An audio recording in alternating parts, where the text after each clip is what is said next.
Okay, thank you. Welcome in, everybody. We will adjourn the meeting for today. We'll call the meeting to order. And I guess the first thing we will do is,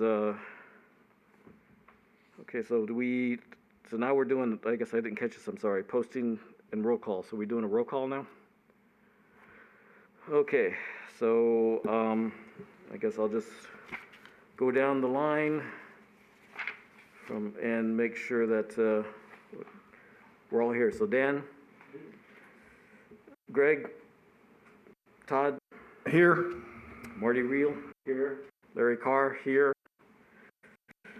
Ned, Here. and Eileen. Here. Okay. So we have a full contingent today, if that's the proper word to say. Huh? Okay, thank you. I guess my brain is still, is not thawed out yet from a heated weekend, so let me think of three. So actually, we only have 6 out of 7, Howard. Anal is absent today, so thank you very much. I guess I went down the line, but I didn't do it properly. Okay, but I guess okay, never mind. So then we'll go to public comment, and are we still doing the online, or is it just email or in person? We're doing everything the same as before. It's if any emails were submitted, phone calls, or in person. Okay, so she just put it up on the line then, and we'll go.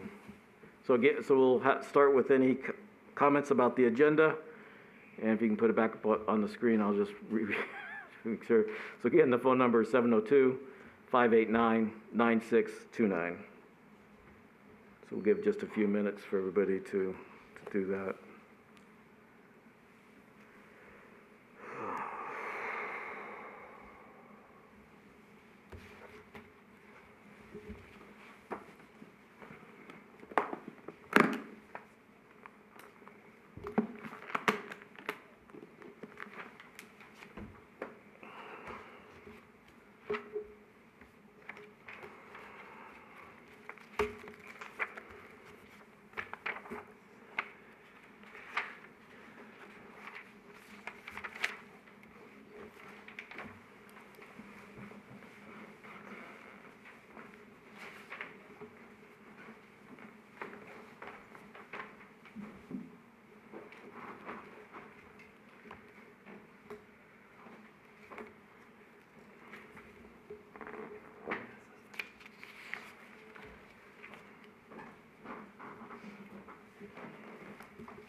Okay, I'll say again, the phone number is 702-589-9629.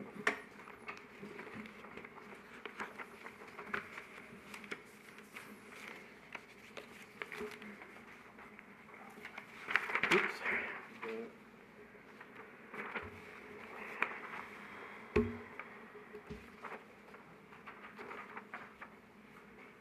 Okay, so not hearing any comments, and we didn't have any emails or anything, Josh? Okay. So then we'll go to the agenda. So we have 7 agenda items with the public comment. I guess the first question I'll ask, is there anything, so I think we've got 3 of the city staff here. Is there anything that we need to rearrange the order to make it easier for them? Okay, so then, does anybody else have any comments on the agenda?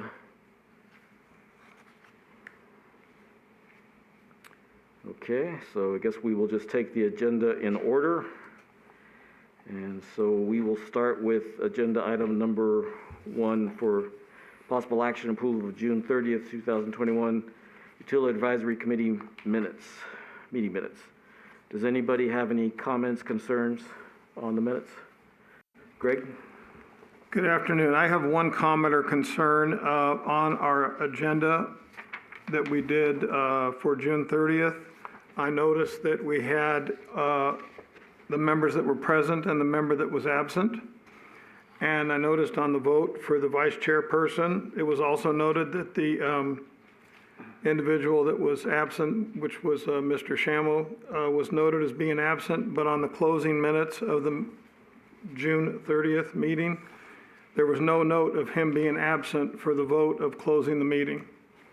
So is that something that's an oversight, or is that something that's required? No, it looks like it was just an oversight, and we can get it corrected.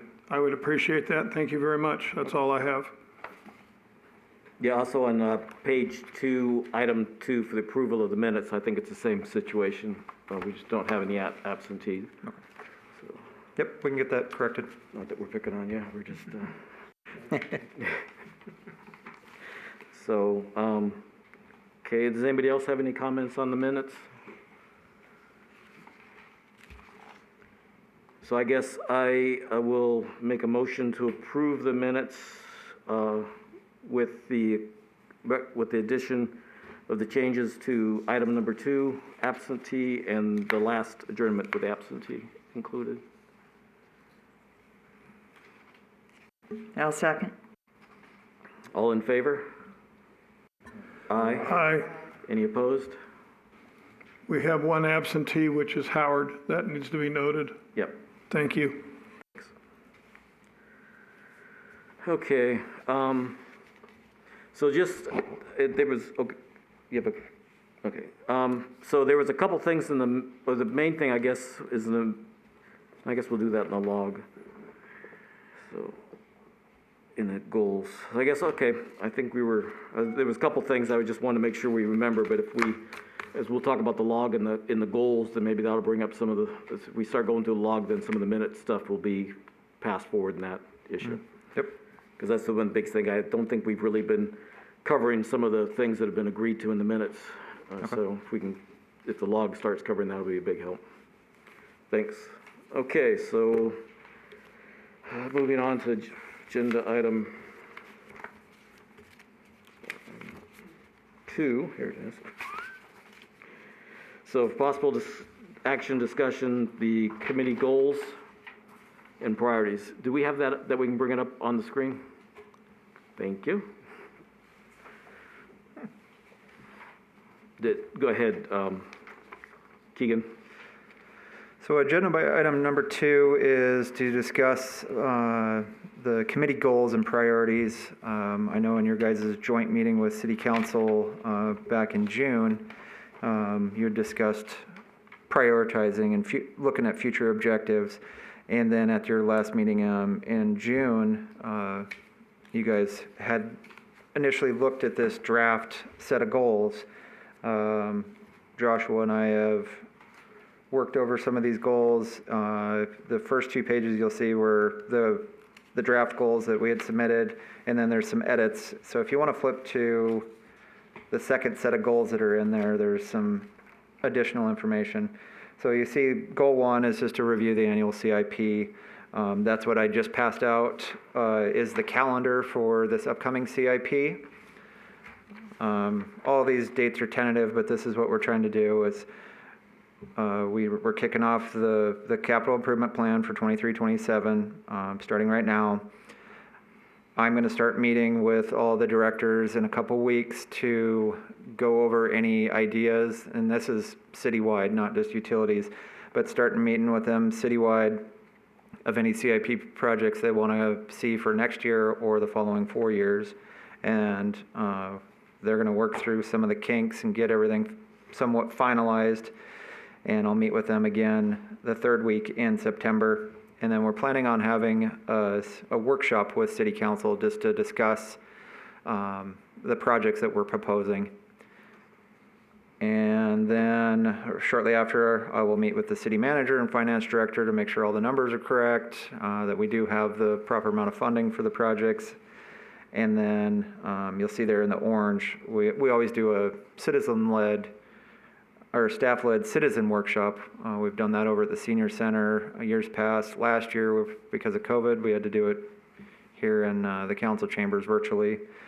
But then our plan is to take it to council the first meeting in November to present the 5-year plan, and hopefully with any changes that council gives us, that we'll be able to get tentative approval the second meeting in November.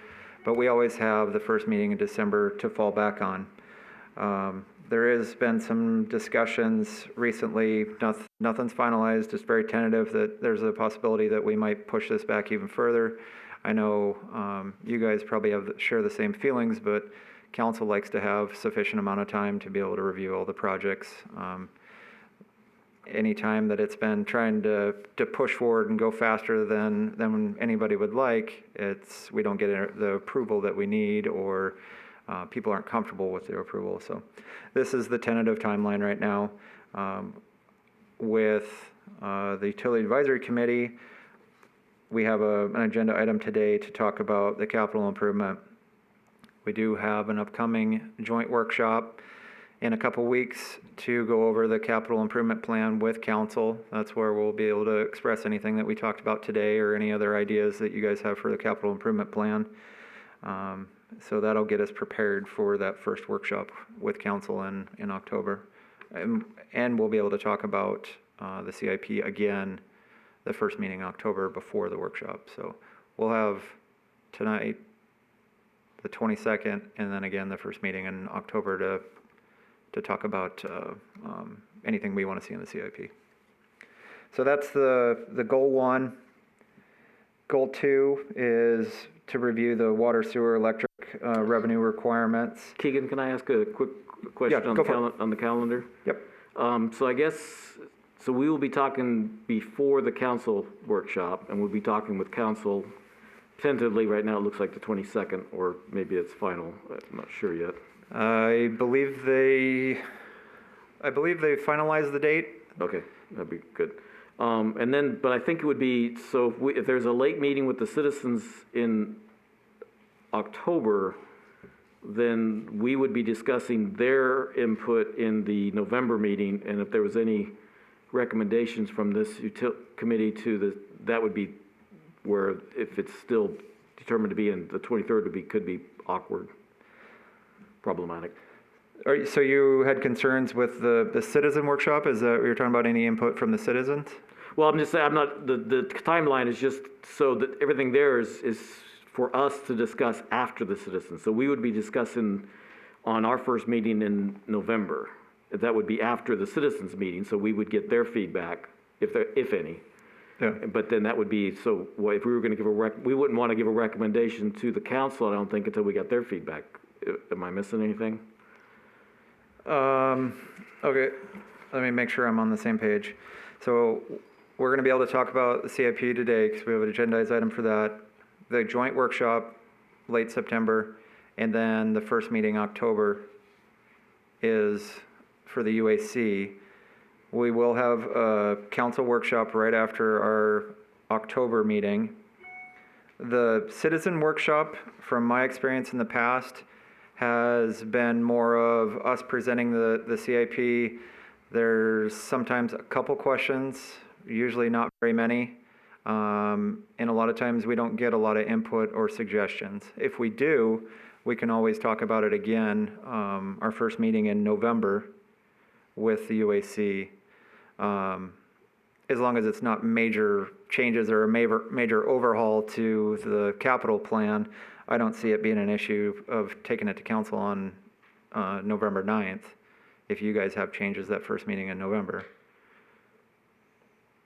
Yeah, I just wanted to point it out, Okay. that, because it'd be part of so it doesn't have to be on this calendar, of course, because that's not what this calendar is about. It's Yep. just something that maybe, whether that was be put onto our objectives or something, is that there's a time to make sure we take it into consideration or something, or how do we to do that? Because right now we're looking at this calendar for our tentative timeline, is what I'm hearing. So that if we have anything in between that we want to, so we're going to have this on the agenda going forward. Is that correct? The goals. If that's what you guys want, we'll have it included. We'll talk about that in agenda item 7. You can tell me what items you want to see for the next meeting. Okay. So then we could sort of put in, because I think the timelines, in my opinion, are going to be the key issues. Yep.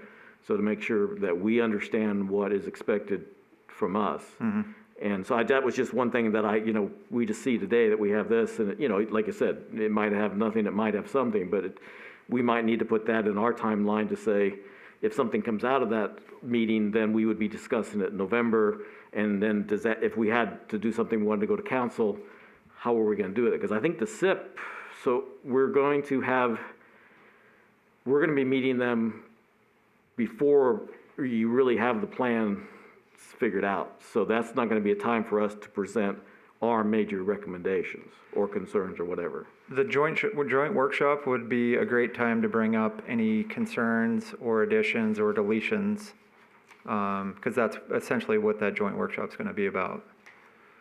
Okay, well, once we go over the plan, then maybe we'll see if there's any concerns or not. Because with, you know, we won't see the actual descriptions until October. Correct. Unless you can send the descriptions to us before the 22nd meeting. We could email out the ones that are on the 22 through 26 CIP, the ones that we had from last year.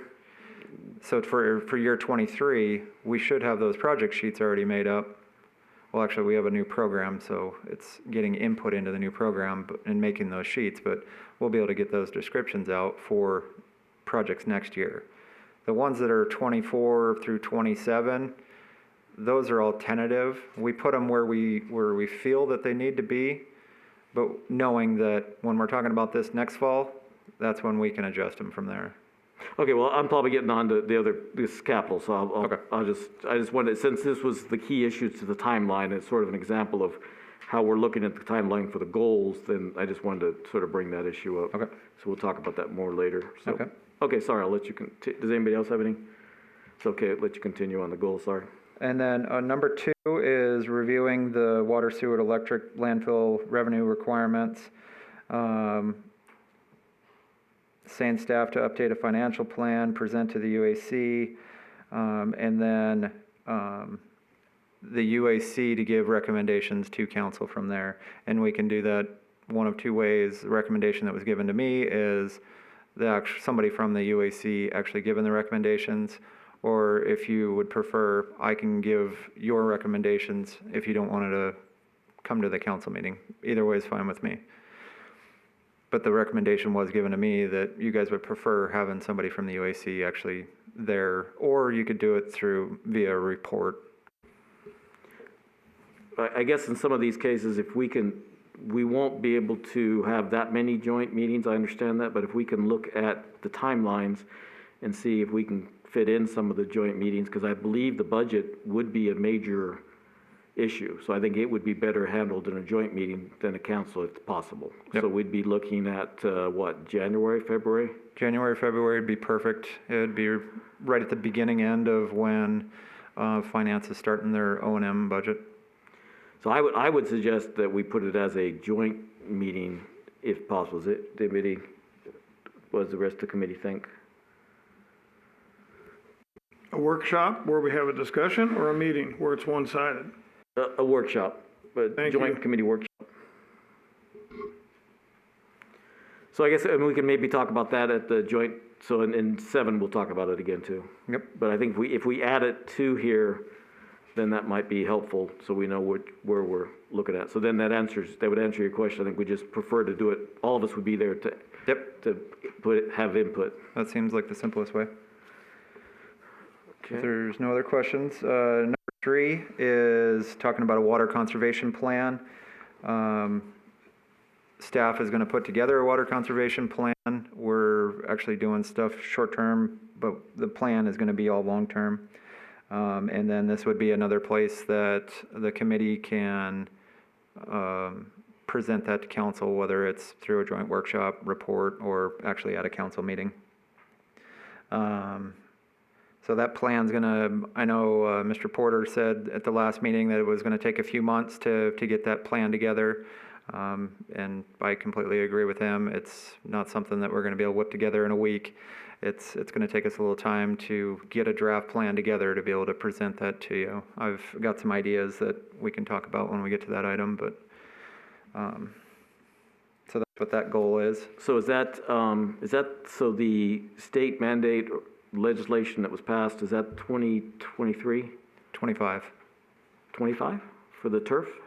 For 25 or 26. There was 5 years. They gave us 5 years to Okay, implement. okay, so then the 20. We can talk about it when we get to that item. I was just going to add it to the date here, because right now Okay. we have it as January, and so if it was earlier, that could be a little bit Oh, tight. gotcha. Yeah, we can put a due date on there for implementing the plan. That'd probably be helpful, just to keep us in track. Yep.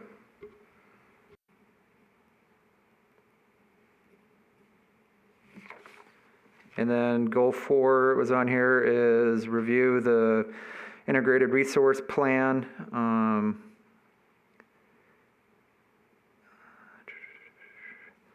One of the suggestions that was made to me is we also need to talk about the rooftop solar and solar being provided to the city. So right now, my understanding of this is Mr. Krantz at SNWA, he's the energy director.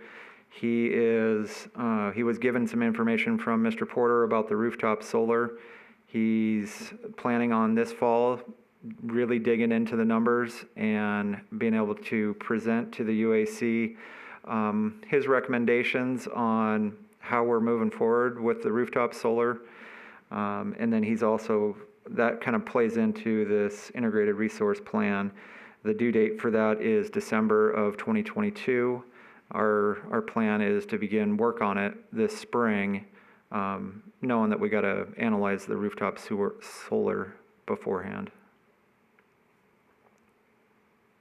I guess I think what we would ask, and I just want to make sure I'm double checking again. So we're looking at the IRP is good from, it was adopted in July of 2018 and is good through June of 2022. So actually July of 22 is when we would want the new one. Is that correct? But I'd have to double check that.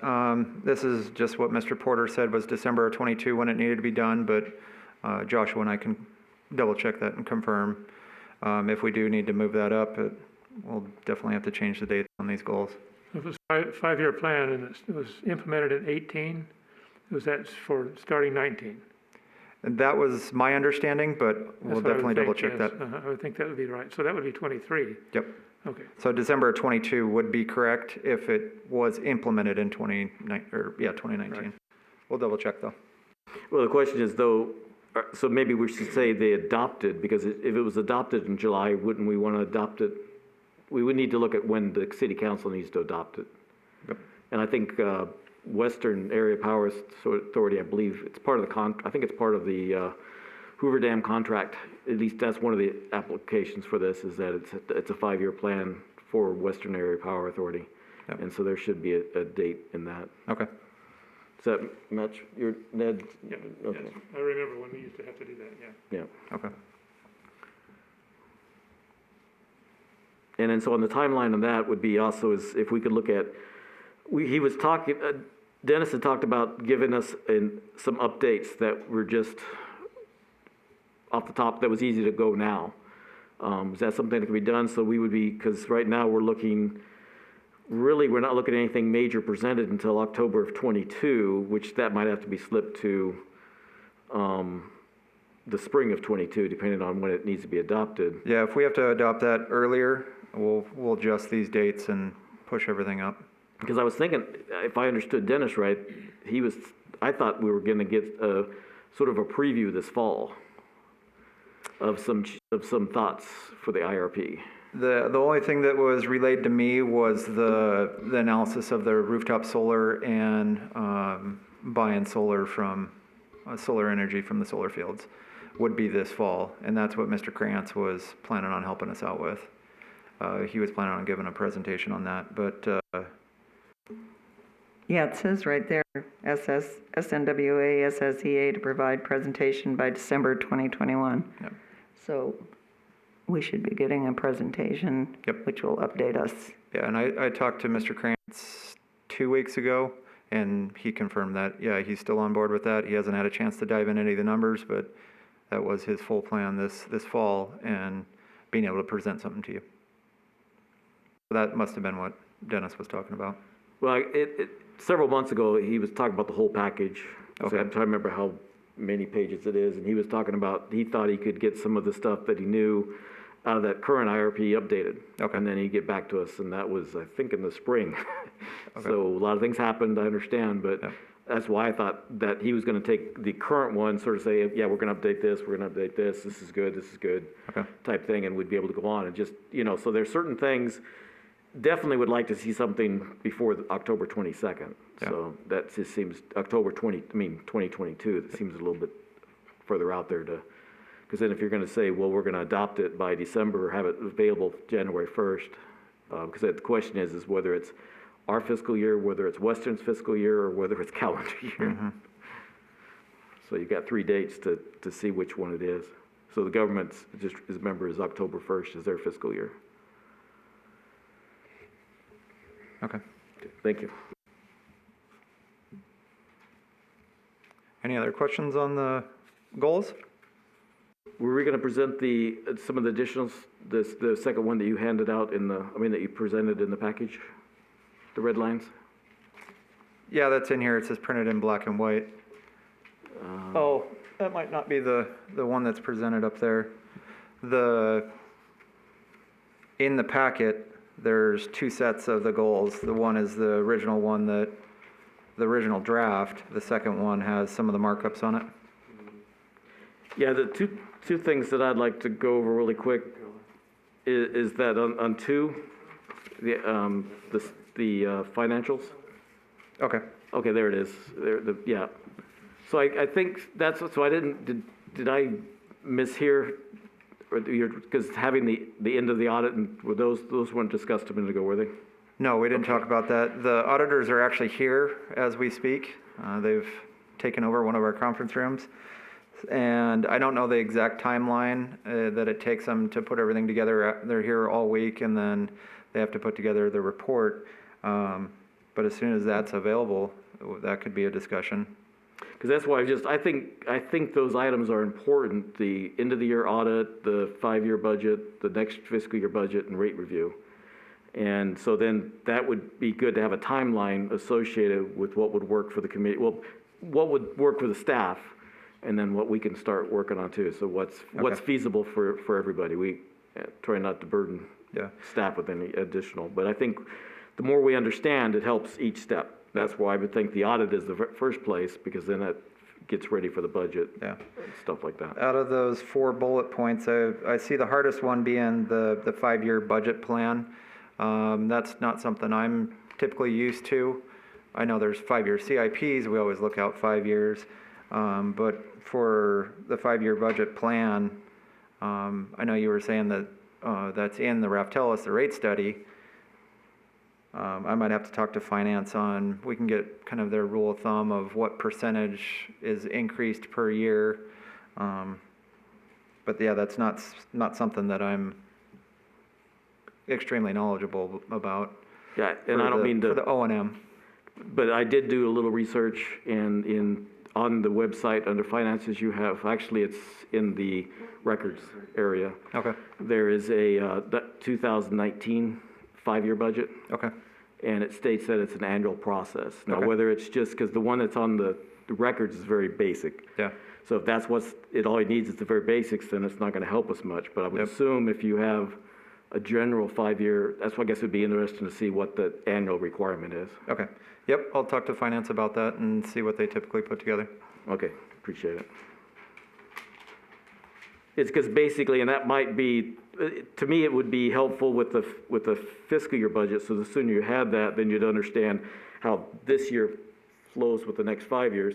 But if nothing else, you would at least put it after that, because you definitely want that before you review the rate review. Yep. And so I don't know if that is part of the, our resolution, is that we annually review it. It's not intent that we would change it, but we would review the rates every year. Okay. And so the 5-year plan need to understand how everything's flowing. Yep, understood. So appreciate it. Yep. So then again, I guess on that one, just figure out how we can put timelines down on the tentative timeline area to get a better understanding. Yeah, I'll ask finance on that also. Like I said, it's when they have their audit done. I don't know that timeline, but as soon as I find that out, then we'll be able to narrow down a better timeline instead of just saying late fall. Okay, appreciate it. I was just trying to, as a starting point. Yep. Then I think, the only thing else to the, I'm sorry, does anybody else have any comments on number 2 or number 3?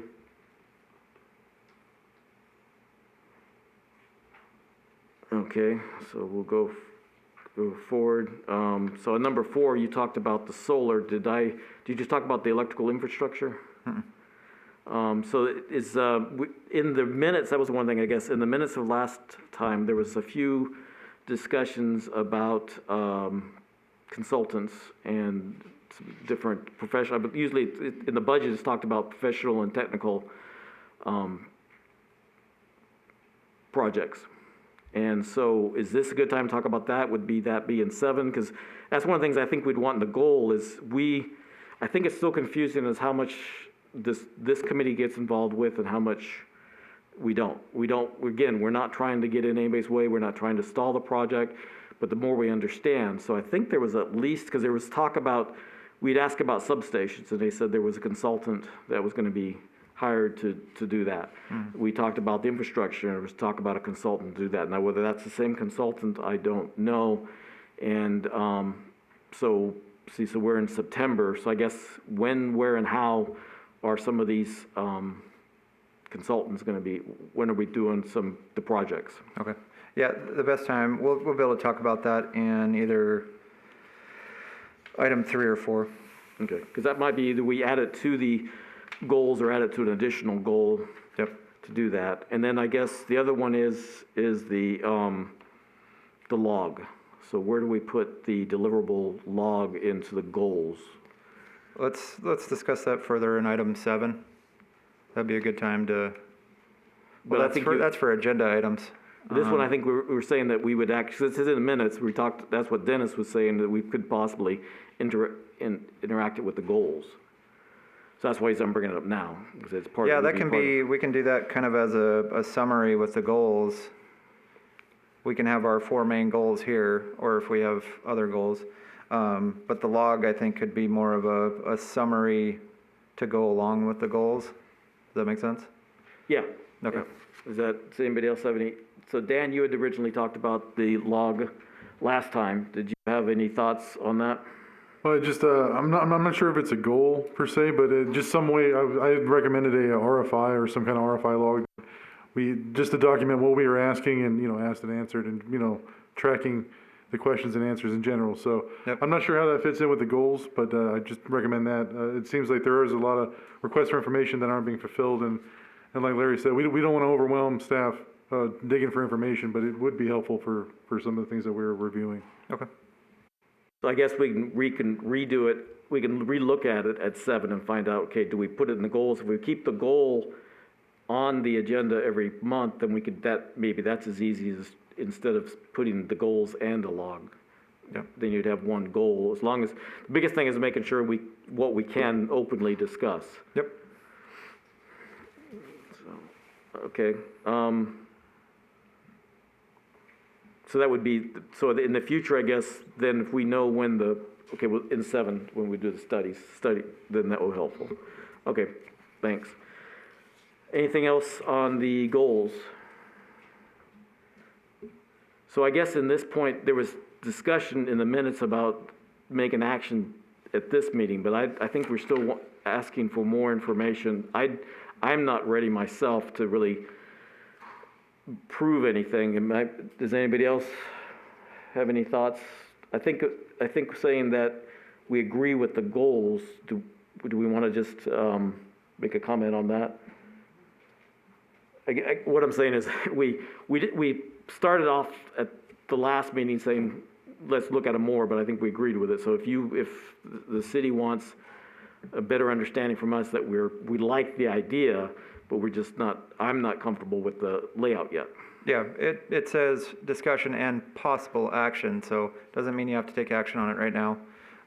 We can revise it with what we've just talked about and bring it back, and that's when, if you guys are comfortable with it, then you guys can take action on it at that point. I was just making sure what the city wanted, and I'm speaking for myself, I don't want to speak for the committee. Yep. So if the committee, so what, Greg? I said if you want the committee's opinion, put it to a vote. Well, It's that's just what, an ongoing document. It's a living document. well, I guess we could vote to say, agree that it's a living document, but I guess I'm not saying that. So do you want to vote on something, just that it's a living document and we'll continue Just with it? think that we ought to make a statement that it's a living document and subject to revision. And that's what we're gonna do. We're gonna revisit it the next meeting. Okay, then do you mind, you basically did it, but you want to do just a quick motion if we're going to vote? I make a quick motion that we have a vote to adopt the utility advisory meeting staff report on the goals for the committee at this time, and it is a living document subject to revision. Do I get a second? Second that. Okay, all in favor? Aye. Aye. Any nays? Anybody opposed? And we have one absent, so that passes unanimously. Thank you, Greg. So I guess then it's just on record. Okay, is there anything else, Keegan, on that, or anybody else? I guess we voted, so we'll continue on. So now we'll go to the update on the ongoing capital improvement projects and utility funds capital project year-to-date provided by staff. And I guess we have, we've got the top page, right? Yep, the top page that was put on the dais, also in addition to the page right after the staff report that's in the agenda packet. Okay, you don't have to have that on the screen, do you? The one from the packet? Okay. So for the sheet that was put on the dais, I'll highlight some of the changes that are in yellow. The feeder 14 to 24, we'll just know that that's preliminary design. Staff in-house has been working on a lot of these electrical projects, designing them. That's not at our top of our priority right now, so it's just being looked at. It's got a low priority, but we want to make sure it's on here. And then the Red Mountain distribution line rebuild. The city engineer is currently working on a brief bid package, so we can get that out to bid. Hopefully here in the next few weeks. It'll probably be on the streets for 2 or 3 weeks, and then hopefully we can move forward on that project. Then down. I'm sorry, Keegan, can you remind me what feeder 14 and 24 does again? I'm gonna have to rely on the expert. Yeah, I was just trying to remember if that was part of the 4 kV 12, or if that's just one thing over the hill that could remember. Mr. Marvis told me about it yesterday and today, but That's fine. Yeah, the 1424 is part of the 4 kV to 12 conversion. It's a tie between the existing substation 1 going to substation 2, which will be the new 3. So yeah, that is part of the reconstruction of that line. Okay. Yeah. Marvis, while I've got you up there, the feeder 63 is substation 3 tie. Is that the overhead conductors that are put on that new transmission line that you've just built between the two stations? One more time, Ned, I'm sorry. The feeder 63 to the substation 3? No, the steel line is circuit 65, the new Okay. circuit 65. 63 is the existing overhead on Wyoming. Okay, And the rest of that, when that terminates at Kiowa, I believe, will be new underground from there Okay. to the new substation 3. all right. And that's circuit 6. So we're going to incorporate the line that's already there, that double circuit. We're going to eliminate the lower circuit, which is the 4 kV. We've already upgraded the insulators and stuff for the top circuit, which will be now the 12 kV circuit, and that's already been completed. We still do have a portion to complete on Avenue I between Nevada Way and Arizona. That's coupled with Mr. Shams' project, but that'll be circuit 63, yes. Okay, thank you. Okay. So do you mind if we sort of go down some of these items, so just so we go through it while we get Marvis? So I guess on this one, is that key to be done before substation 3 is rebuilt? Yes, that's all. Coupled with circuit 53, Mendota, San Felipe will all need to be completed the best of their capabilities before we take substation 3 down. So that's why 53/Mendota, San Felipe is number one high priority. That is currently almost completed with design in-house. So as soon as that is completed, it'll go out to bid, and then we'll move strictly over to Circuit 63, get that done. Those are our two primary carrying circuits to be able to offload Substation 3, yes.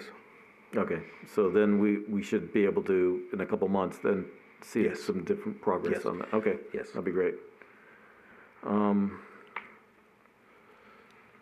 So now on the 4K overhead, so this is going to be, I guess we'll get into that with the carryover, but that one did we push off the overall changing of 4K to 12? Is that like in? No, that has not been pushed off. We're actively working on that. No, you're working on Yes. replacing it, but there was one point in the capital that you were gonna switch over, I thought, the cutover.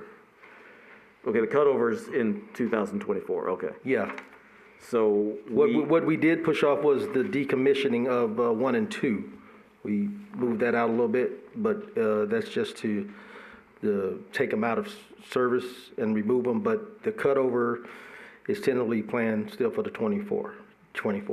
Okay, so are the substations still, so you just, make sure I understood what you just said. The substations will still be active until the cutover? Yes. Okay. Yes. So so we're gonna have all 6 substations active Yes. before the decommission? Yes. Okay, so Yes. that's thank you. So we're 75% complete on the 4K on that, and let's see, where do we?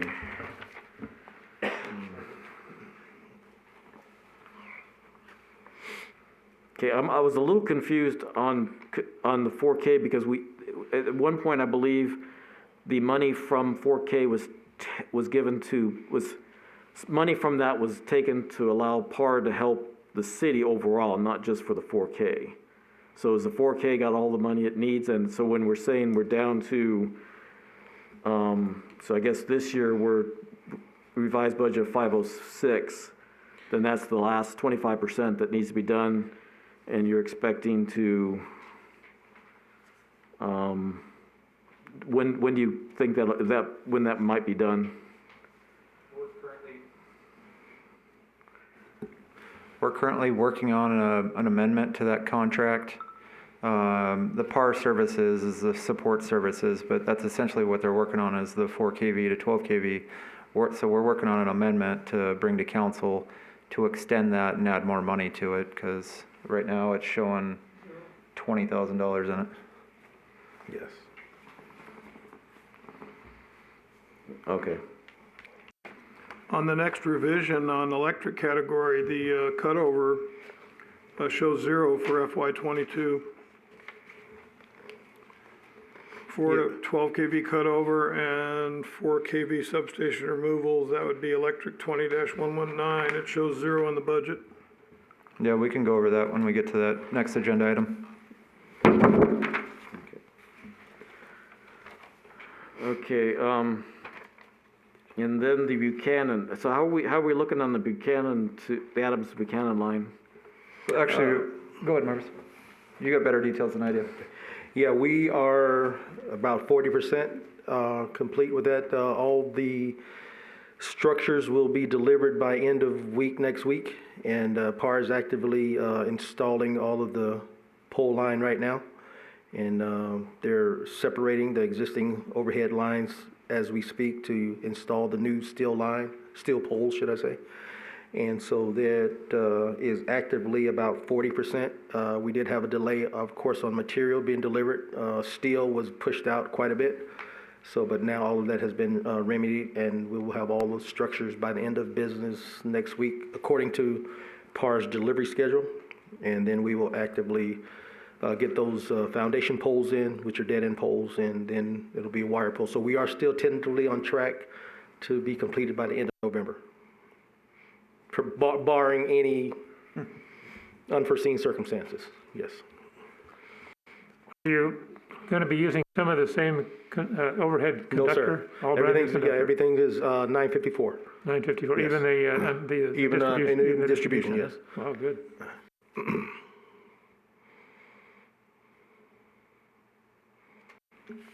I noticed some of the 69 kV, which is de-energized between sub 3 and sub 2, is sitting on rollers.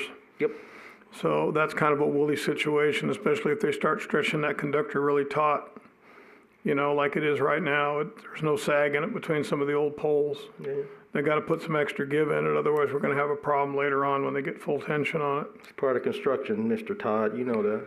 I know, but I'm just telling you, I'm watching those doggone shivs. Yeah. They're not this way anymore, they're this way. I'm watching them too, so Yeah, yes, okay. I'm well aware, yes. On the Arizona feeder,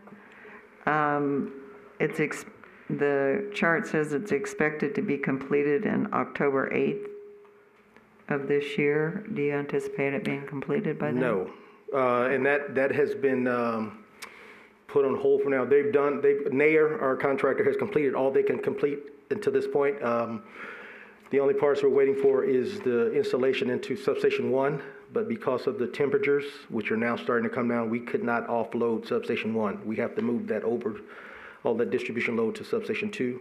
But being that this was an extremely hot summer, we could not do that. So I would not allow them to go into the substations to complete that.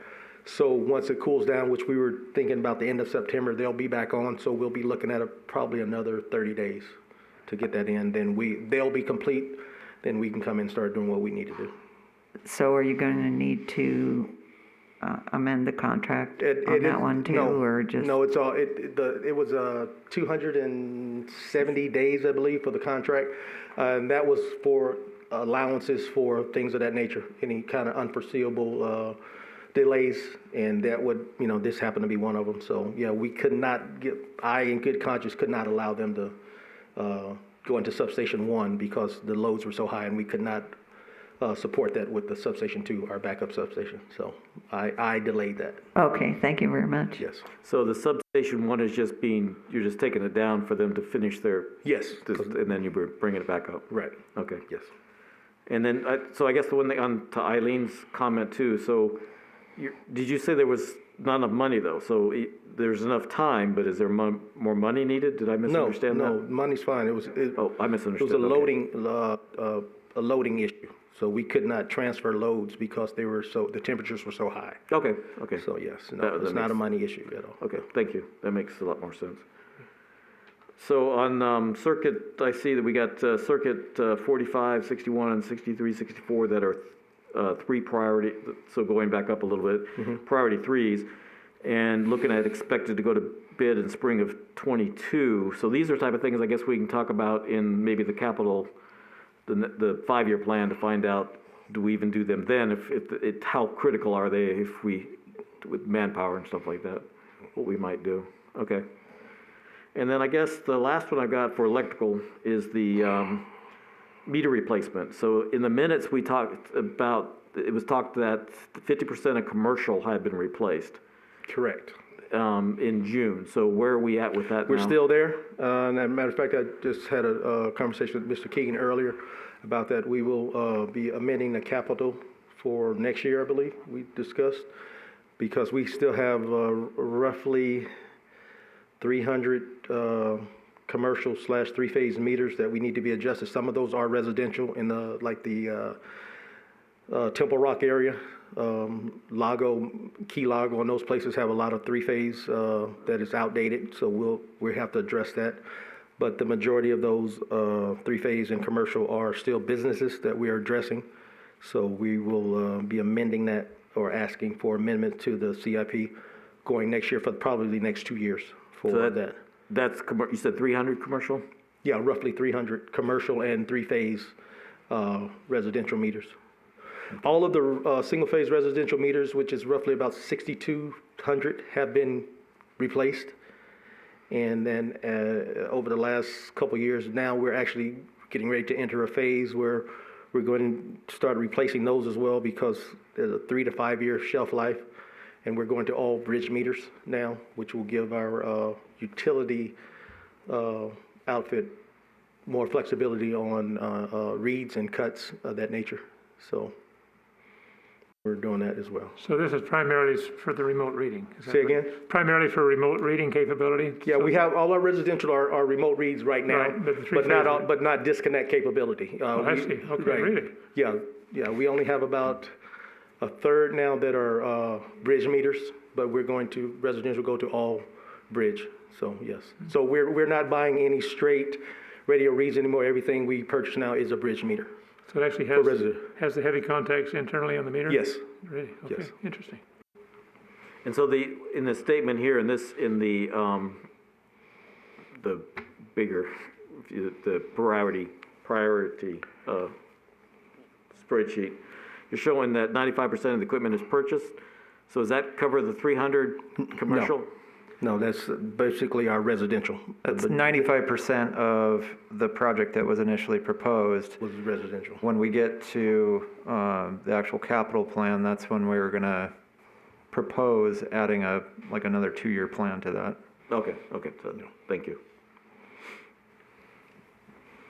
Keeping in mind, committee, that this meter project initially started off as just replacing and updating the residential meters. But once we delved into that, we had to make that adjustment because we could not, in good faith, do the residential and not the commercial. It'd have everybody on the same plane. So that's initially, like I said, that's how that started. So that's why that shows the 95%. The 95% of the residential is complete.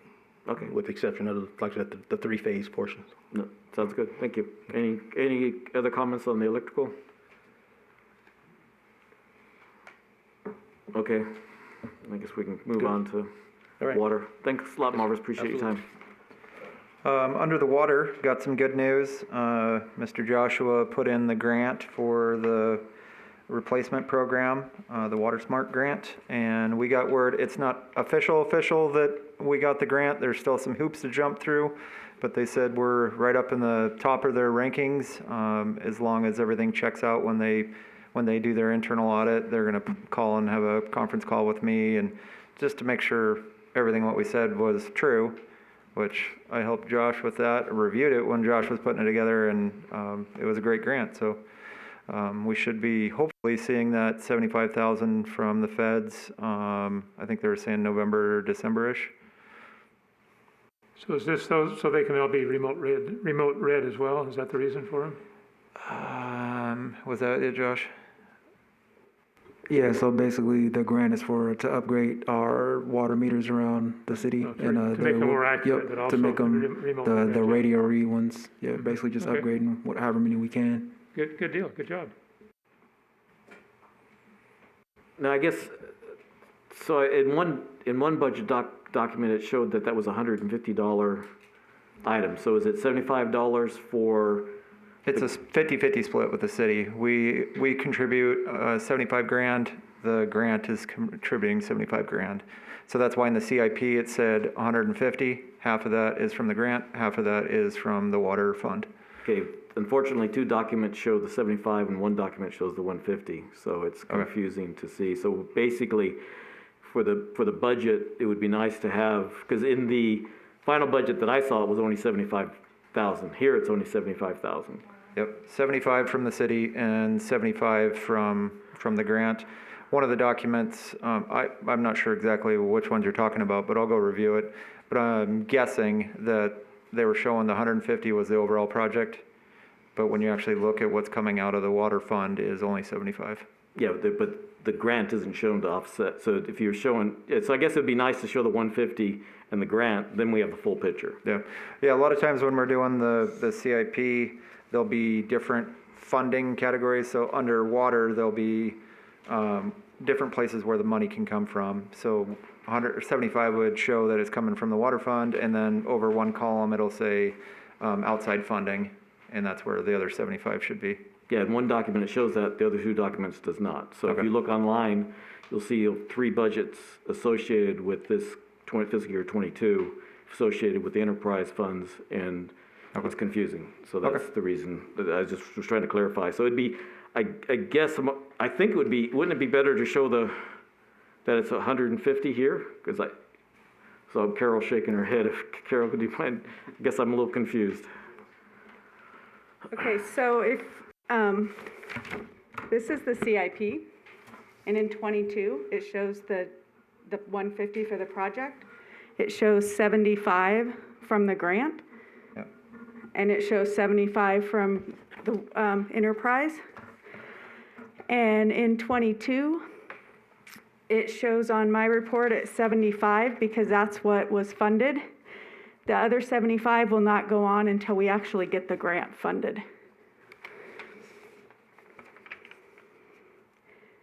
So does Okay, that so- help? Yeah, so if it's more looking pretty positive, then you would modify that to be 100 and, We don't put the grant money in until we receive the grant money. but once you received it, Uh-huh. The number will go up to 150, we'll show 150 in there. okay, Yeah, it just, so- it'll match them once if we use 150, then we'll have shown that we budgeted for 150, so it's Yeah. just, Once the grant is actually, it's like the RTC funds. We don't show those funds in Munis until we actually have a agreement with RTC, a funding agreement. So this is very similar to that. So that 75 will go in there once we actually get the money. yeah, you have it, yeah, I see it here, but we don't see it. Again, in one Yeah. Okay. That's because this CIP shows the full project. When we're looking at it, this Munis report, this shows the 75,000 that's funded in Munis. The other 75 won't show on this report until we actually get the grant funded. But you budgeted for 150 though, right? Correct. So you would still be the budget for the project, on the budgeting side, in that Right. spreadsheet, would be budgeted for 150. It'll add, when the 75 goes on, when we actually get it, then the budget amount will increase to the 150. And it'll show as a transaction, additional money in 22. So when we presented this to council, we said this is a $150,000 project. We're budgeting 75 from the water fund, 75 from the grant.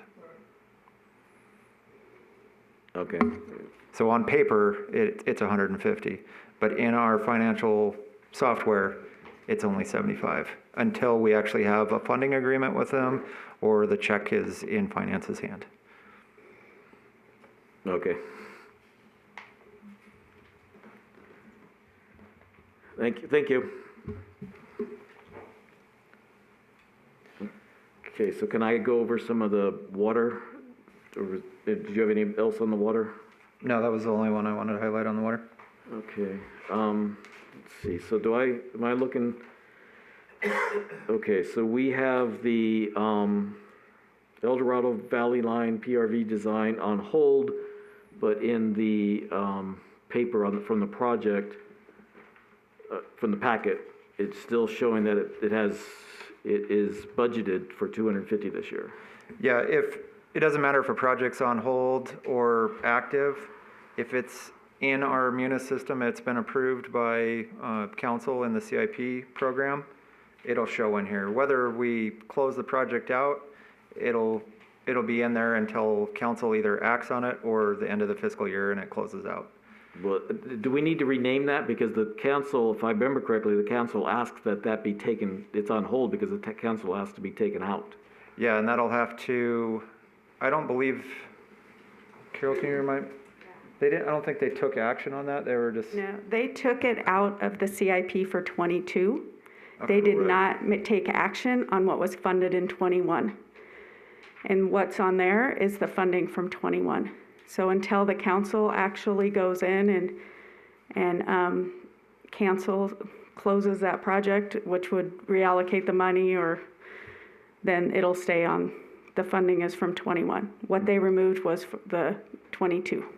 Okay, but if I understood Dennis, I think it was even in the last minutes, that Dennis had mentioned that the current line that is active going down to El Dorado Valley has issues. Mm-hmm. And is that money, is this 250 then going to be used for that? He had mentioned that there was a possibility that it was going to be done. It's just a matter of, just to clarify so we understand what, there's, if you got two lines going down there, and originally the 250 was establishing the PRVs to go for the new line, but there's issues with that line. Yep. Now but we also know that there are issues with the existing line, and repairs, if I understand correctly, need to happen on the existing line. Yeah, it's definitely too much pressure on the existing line, but it's just being analyzed and there's been nothing determined yet of moving that funding or not. Okay, because that's what I guess that would be, the way to do it would be if you could move the 250 to that and get it repaired instead of just keeping it on hold. And Yep. so just, if we could be updated on that, that would be helpful. Can do. So I don't know if that, so the way the munis works is probably not allows it, but would it be better to separate it out to have you got the new line PRVs and you've got the old line that we're looking at? Would that be better to separate the two out? Once it's determined that we're gonna shift the money over for the design of PRV for the other line, then we can change the name of it, so it's clearer to everybody. Okay. What we would do is that project would close altogether and the funding would shift to a new project. Yeah. So in other words, we wouldn't We wouldn't change the name on that project, but we would when they make the decision, then that project would close out. Okay. And the money will move. Okay. Could we simplify it, because I used to work down there, could we call the old water line 1, and the new one water line 2?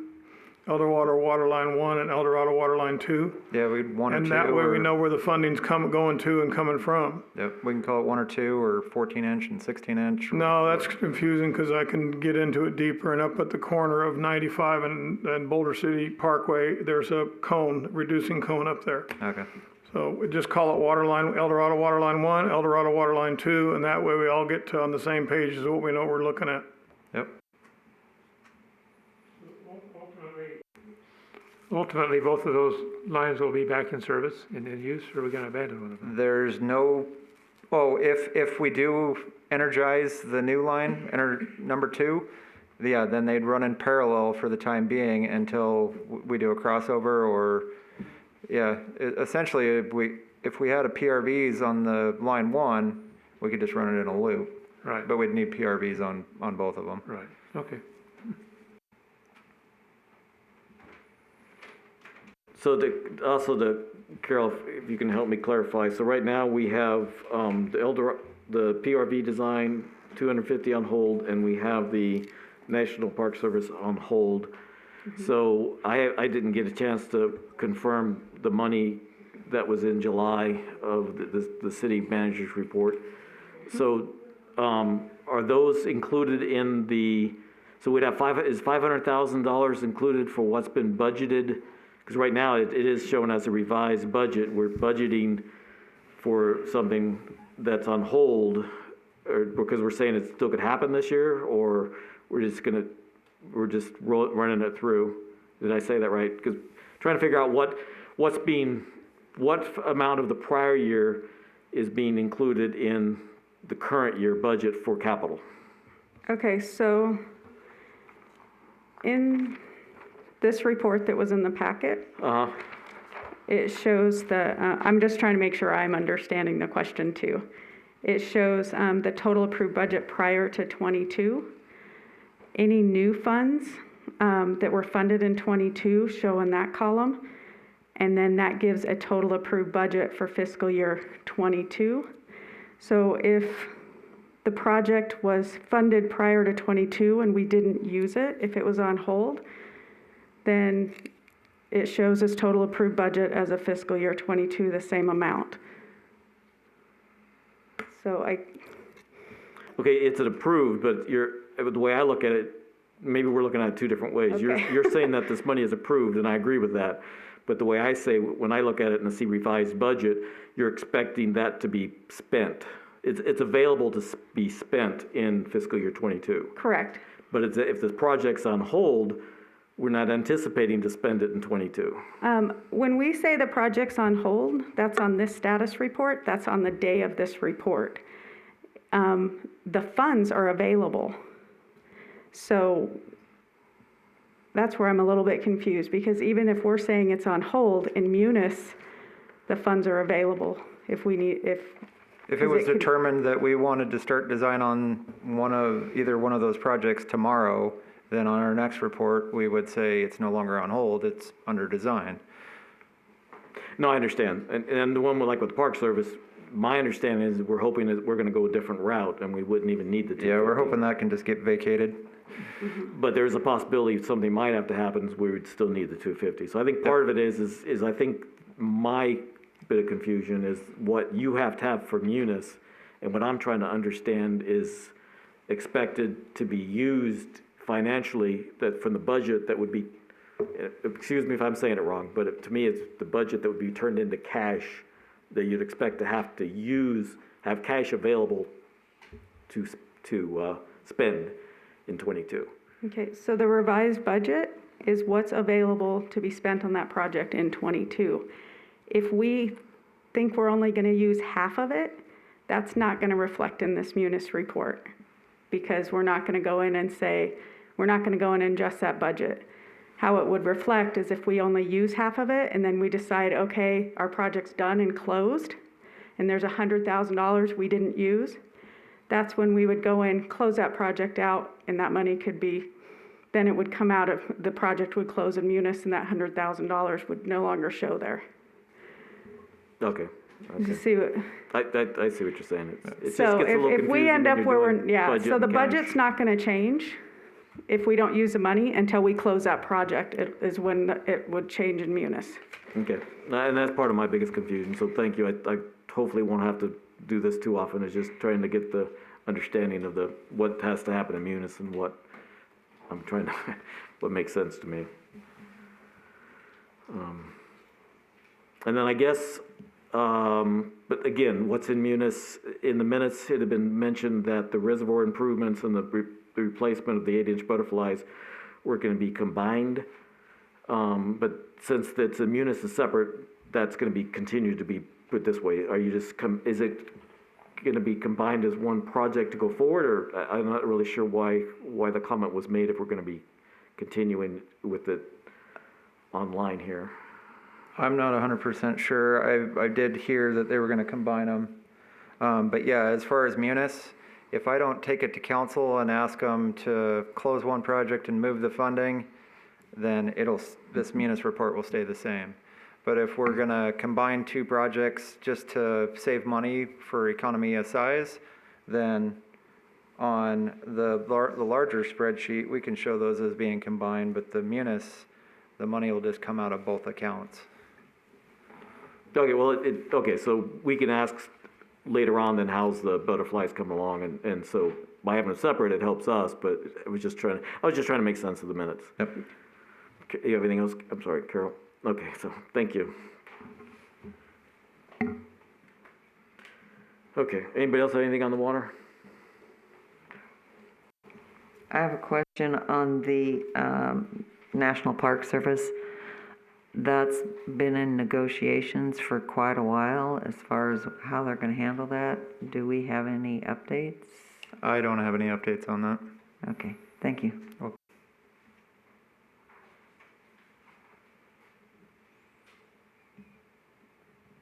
So then you have your highlighted for the sewer? Yeah, so we have the lift station 1 improvements. Before that anything can happen with that. We need the overall sewer model to be completed. And then the chlorine contact chamber and the concrete line aeration basins, both of those need to be designed before they can move forward.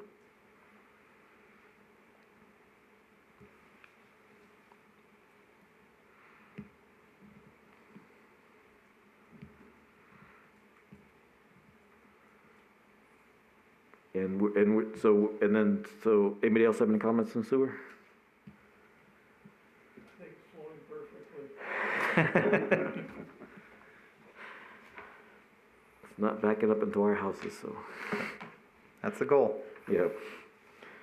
And then the landfill, that's just some of the projects again. So in Munis, we've had so much budgeted, and you just let us know then what, because we had the overall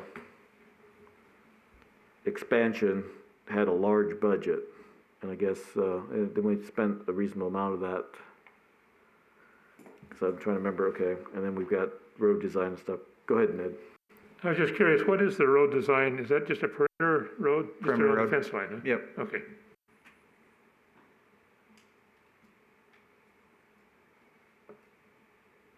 Okay, I've asked enough questions, I guess. Anybody else, on the, ongoing? Okay, so then, go with the, close out the ongoing and, go with the discussion of the 5-year capital plan then. Yep. So item number 4 is discussion for the 5-year CIP. The next 3 sheets that are on your desk, or 4 sheets on your desk, is last year's CIP to reduce staff effort. I figured it would be best to start with this because we can look at 23, which will be what we're going to propose for next year. And then eventually we're going to add year 27 on there because that'll be the 5-year plan. So we can start with the electric. We've got for next year Substation 3 rebuild, and we have the San Felipe Mendota. Marvis was talking about those when he was up here. And then the Substation 1 to Substation 4 feeder ties, and Substation 2 and 3 feeder ties. From my understanding, there's a decent amount of work that needs to take place before that, as Marvis was talking about the different feeder, 53, 63, San Felipe, Mendota. A lot of that work needs to take place before these can be implemented. Doesn't mean we can't start working on design for these, but we still have some work to do. And then also, Marvis had mentioned a meter replacement. We were showing that we were 95% complete on the other sheet. Now knowing that we want to do all the commercial in the 3-phase, we were going to propose adding $100,000 for the next couple of years. So you'd see that on 23, 24. So since this is just the old one, you haven't put anything on here? Nope, we didn't make any changes to this. I figured we'd start with this. Here, if you guys had any suggestions, additions, deletions, and then we'll revise it for the workshop and for our next meeting. Okay, well, since I keep on starting, I'll make sure. Does anybody on the committee have, make comments on the electrical? I have a question. You said adding 100,000 for how many years? Next 2 years? Next 2 years? Yep. Okay. So that'd be for 23 and 24? Correct. Anybody else? Okay, then I'll ask the hard question, I guess. So to be prepared or to discuss on the 22nd, we would want to go into the same thing that Marvis and you just mentioned, that we've got these items that have to be done first.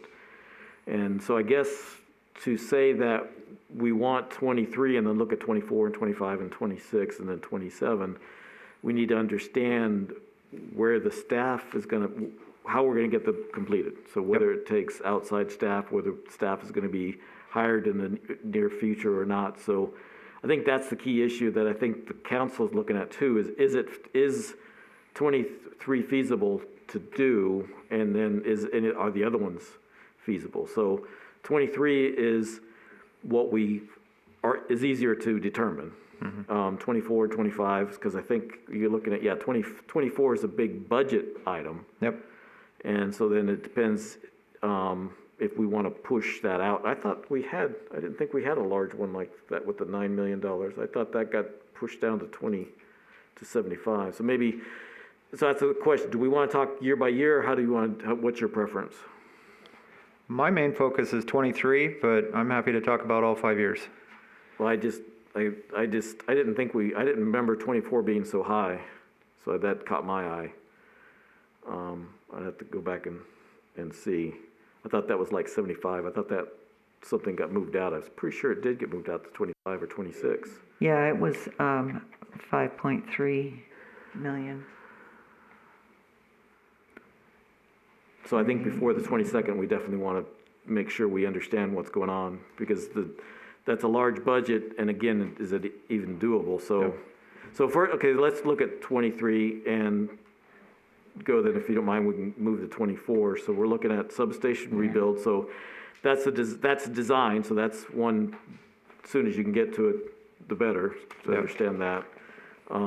Then you've got, then at San Felipe, we're hoping that's just a closeout, right? That is my understanding, yes.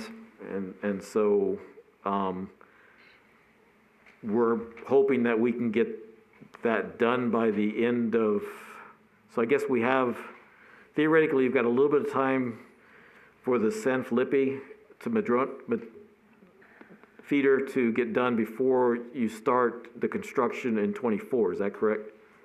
Mm-hmm. Marvis, okay. So we have some flexibility there. It's not the end of 22 that we have to, okay. And then we have the Substation 1, Substation 4 feeder ties. And go ahead, Ned. Just curious on those, how many feeder ties, are you just taking 2 feeders between the 2 stations, or what are you gonna do there, Marvin? Are you gonna go underground or gonna go overhead? For substation 1 to 4, we're looking at, right now projected 2. Okay, That'll pick up, looking at 40, 43, 45. We'll pick up the majority of substation 1, which we have 6 circuits there. But will they be overhead? yes, portions of overhead. We do have overhead right now. Right, it's using some of the existing wooden poles there? Yes, the Okay, existing, but those will be upgraded. okay, Cabling, of course, to 954. right. Both of those circuits. And then, of course, there are some underground ties because the new stuff in Substation 1, Right. all that's going to become underground. So, yeah, so it'll be a combination of overhead and underground. But, Good. yeah, we will employ the overhead that's already there, the line, but we'll just be upgrading that line, the overhead portion. Good, sounds good, thanks.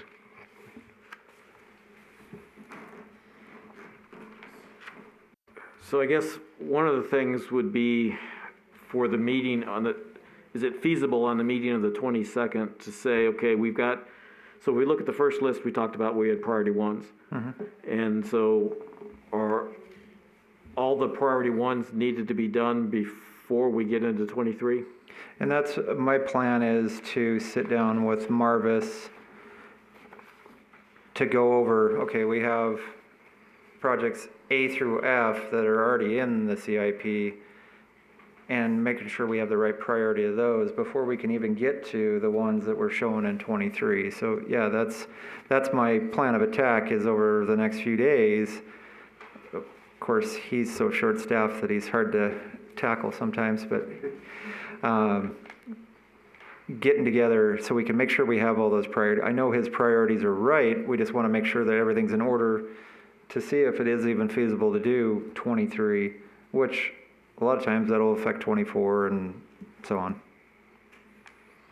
So that would be the goal then on the 22nd of September, to go through and say, okay, here's the priorities, here's what we've got 22, here's what we're saying for 23, and here's what's going to lead into 24. Yep. So 24 is an important one too. Then after that, the other ones might not be as important.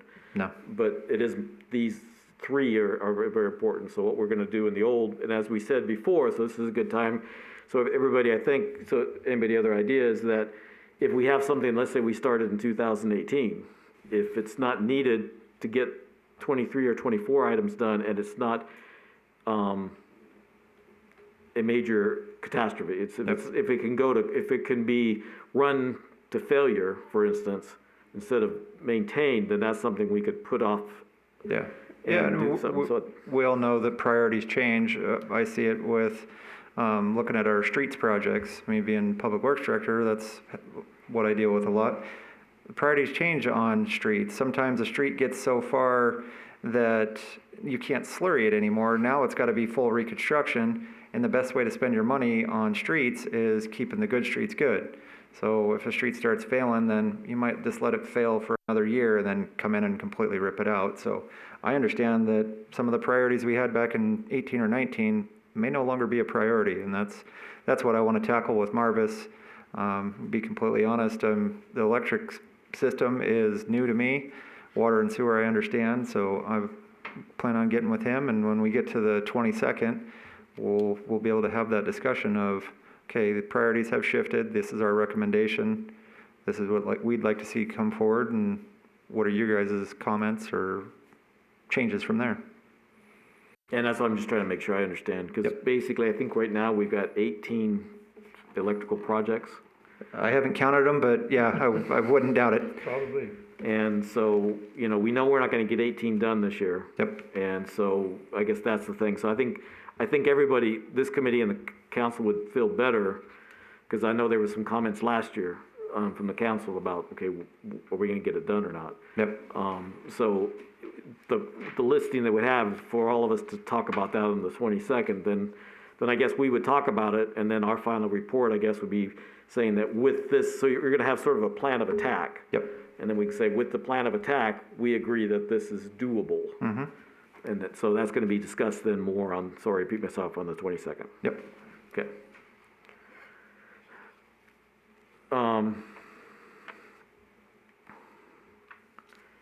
So then the substation, okay, so then that will be, so if we can go to 24 then, so we got, okay, substation 3, that has to happen in 24. The substation 4, I bet you that's the one that got removed. I think that got moved, do you remember, Ned or Craig? I think that got moved to 25 or something like that. I guess it depends on, is substation 4 in bad shape, or is it just, I know it's not the third iteration of the thing, but, because it's been rebuilt once or twice before already, so. Yeah, it's not in bad shape per se, but it is due. So we could probably shift it another year. Because of the additional load it will be picking up from substation 1. From substation 1, yeah. Absolutely, because the majority of that load from 1 will go to substation 4. Okay. What are the size of those two? Maybe a circuit or two will go to 6, but that'll Right. be, yeah. But Are those each 12, are those two 12 MVA transformers in there at 4, at 4? 16s, I believe. Oh, 12, Yeah. 12, 16, oh, Yeah. FFOA? Yeah. Okay. But again, not putting the cart before the horse, those are scheduled to be upgraded as well. I think in 25 or 26, somewhere down the road, those two transformers as well. Actually, all of them. So we're looking at future projects of all 25s throughout the, Oh, really? throughout the city, yeah. Wow. And I think it's in one of these, I don't see it right here, but it's in one of our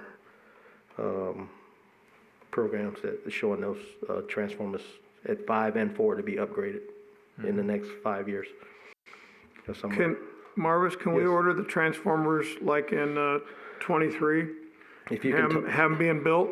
if you can talk council and giving us the money, absolutely. All right, we'll work on that then. You do that, we'll get them ordered. Well, I'm still worried about all this stuff going on right now within the United States and the power requirements.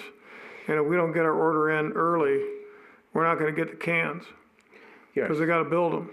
Well, And yeah, then we're sitting waiting. You know, I'm aware of that, even with our current distribution transformers, we're looking at anywhere from 24 to 36 weeks, and those are single phase, so yeah. Right, so we're the bigger on the that right can, now. the longer the lead time. Absolutely. So you're probably looking at 2 years, and that's why I want to get it in the budget cycle. Tell city council we're trying to pre-plan and save money, because if you got a 20% increase on material, you're saving 40% on material costs by ordering them 2 years in advance.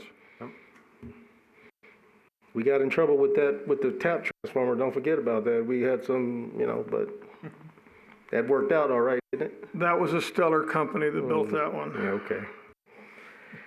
I still like the fill pipe on the oil to the conservator. We never did strap it to the can, did we? Is it still hanging in the air? No, we reconfigured that. That was something they should have caught. That was not a smart decision. Exactly, Well, thank you. yes. So I guess, so what I'm hearing is we would put a line item on 23, discuss with city council to say purchase of future transformers? Yep. Yes. And then, so that would be part of the infrastructure survey that they're looking at doing now. So this, Yes. again, can I ask about the survey now, or is that in agenda 7? Or do I ask about how the survey is gonna be done? Study, survey, study, I guess it would be called. Five is, yeah, I guess five we can. Five would be the best place, Okay, yeah. thank you. Did you? Well, I was just gonna say, that's really a good idea. We ought to just give it funding for the transformer purchases ananyway in those years, and then we can plan on actually building construction a year or two after that, something like that. Yeah, so just how it's looking, like I said, to replace the transformers obviously at 3, 4 and 5, and 5 will be, the transformers 5 will be refurbed and put at 6. So because those are 22. Yeah, I was gonna say, those are big transformers, they're not Yes. that old, that's a good So idea. That is the overall plan. Yeah, that's a So, good idea, yes. yeah, I like that. So Eileen, you got last year's 5-year plan in front of you? Well, the one I have, it says revised January 27th, so I don't know if that's the one that was approved. No, there was, There was, does it have a revision in big bold on the bottom of it? Like this one does? Vision, because Okay. this is not the last one I saw. And because I don't remember $9 million, I definitely do not. Revision 3 is what was approved in May at the council. May, May. okay, yeah, May was, that was, Yeah, I so- didn't think we were talking about the 5-year plan anymore in May. So this was another one that, I don't believe we talked about this in a committee meeting. Okay. And so we did not, I'm pretty positive I did not see this $9.5 So, million. Last year, the CIP actually, because of several issues, actually ended up being approved as part of, with the budget. So there was several meetings where the CIP was discussed at the workshops along with the budget. And the tentative was, I think the tentative was actually approved earlier in April.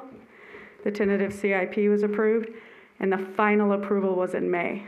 So what I gave today, and when it says revision 3, or I think they're all revision 3, or if there was no revision at all, that's because there was never any revisions done on it. So these are definitely what was approved tentative in April by council, and with the budget, the final approval in May. So, but I have in my possession all 3 copies, in my original book. Well, I don't even think we need to worry about that. If you guys had a different plan proposed the last time you guys discussed it, we can just make the change. It doesn't matter what was approved last year. We can always shift the years going forward. So if you don't remember 24 being that big and have recommendations, please tell me. Good. Marvis, I was looking at the cost on Sub 3 rebuild, that was $3 million.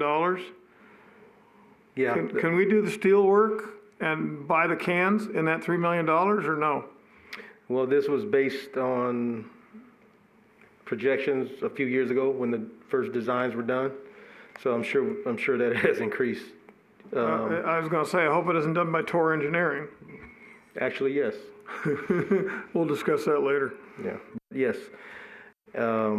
But again, we are tasking them, or I think it is them, to revisit those to make sure that the plans are still valid.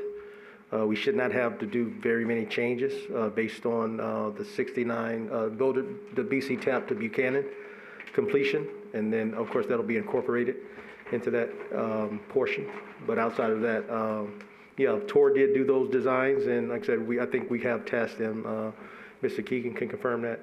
We tasked them to revisit those plans to make sure that they're still appropriate for Substation 3.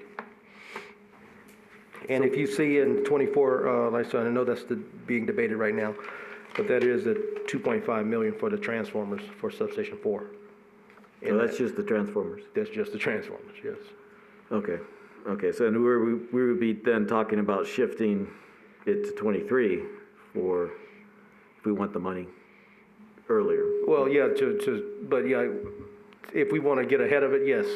Like I said, it is in 24 already for those transformers. Yeah, if we could push it up, what I'm looking at is leveling out the playing field on the capital money. Yes, Because the thing is, if we can spend it in 23, it's gonna cost us less. absolutely.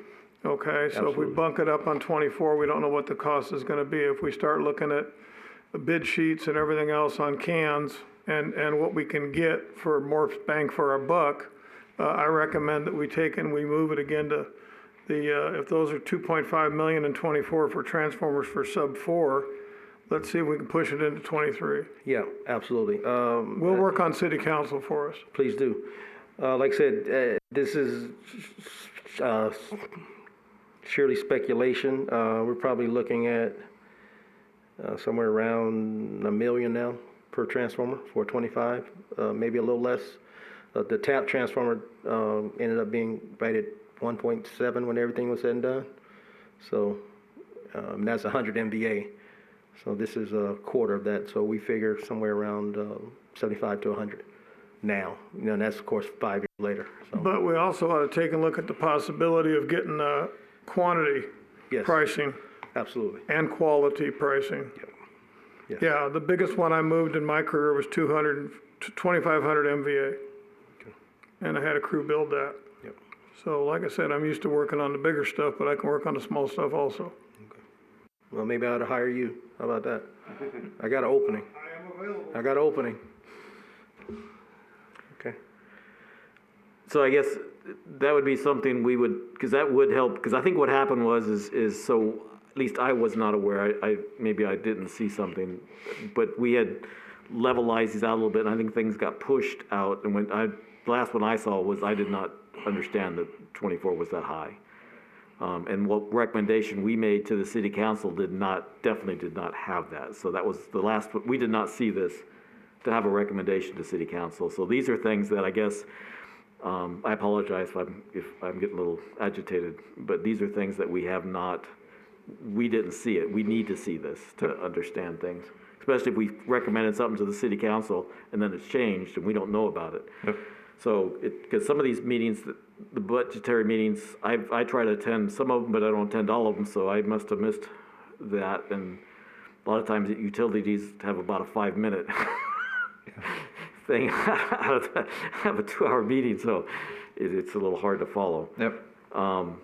But I guess the thing is, so just to repeat ourselves, I guess we would shift so Marvis, are you saying that you would need more than 2.5 now for the transformers? More than likely, if we're going to, as Mr. Todd suggested, buy in bulk, because we know we're going to at least need 2, but probably 4, and this is just for 4 and 5. This is not inclusive of 3, which is in and of itself.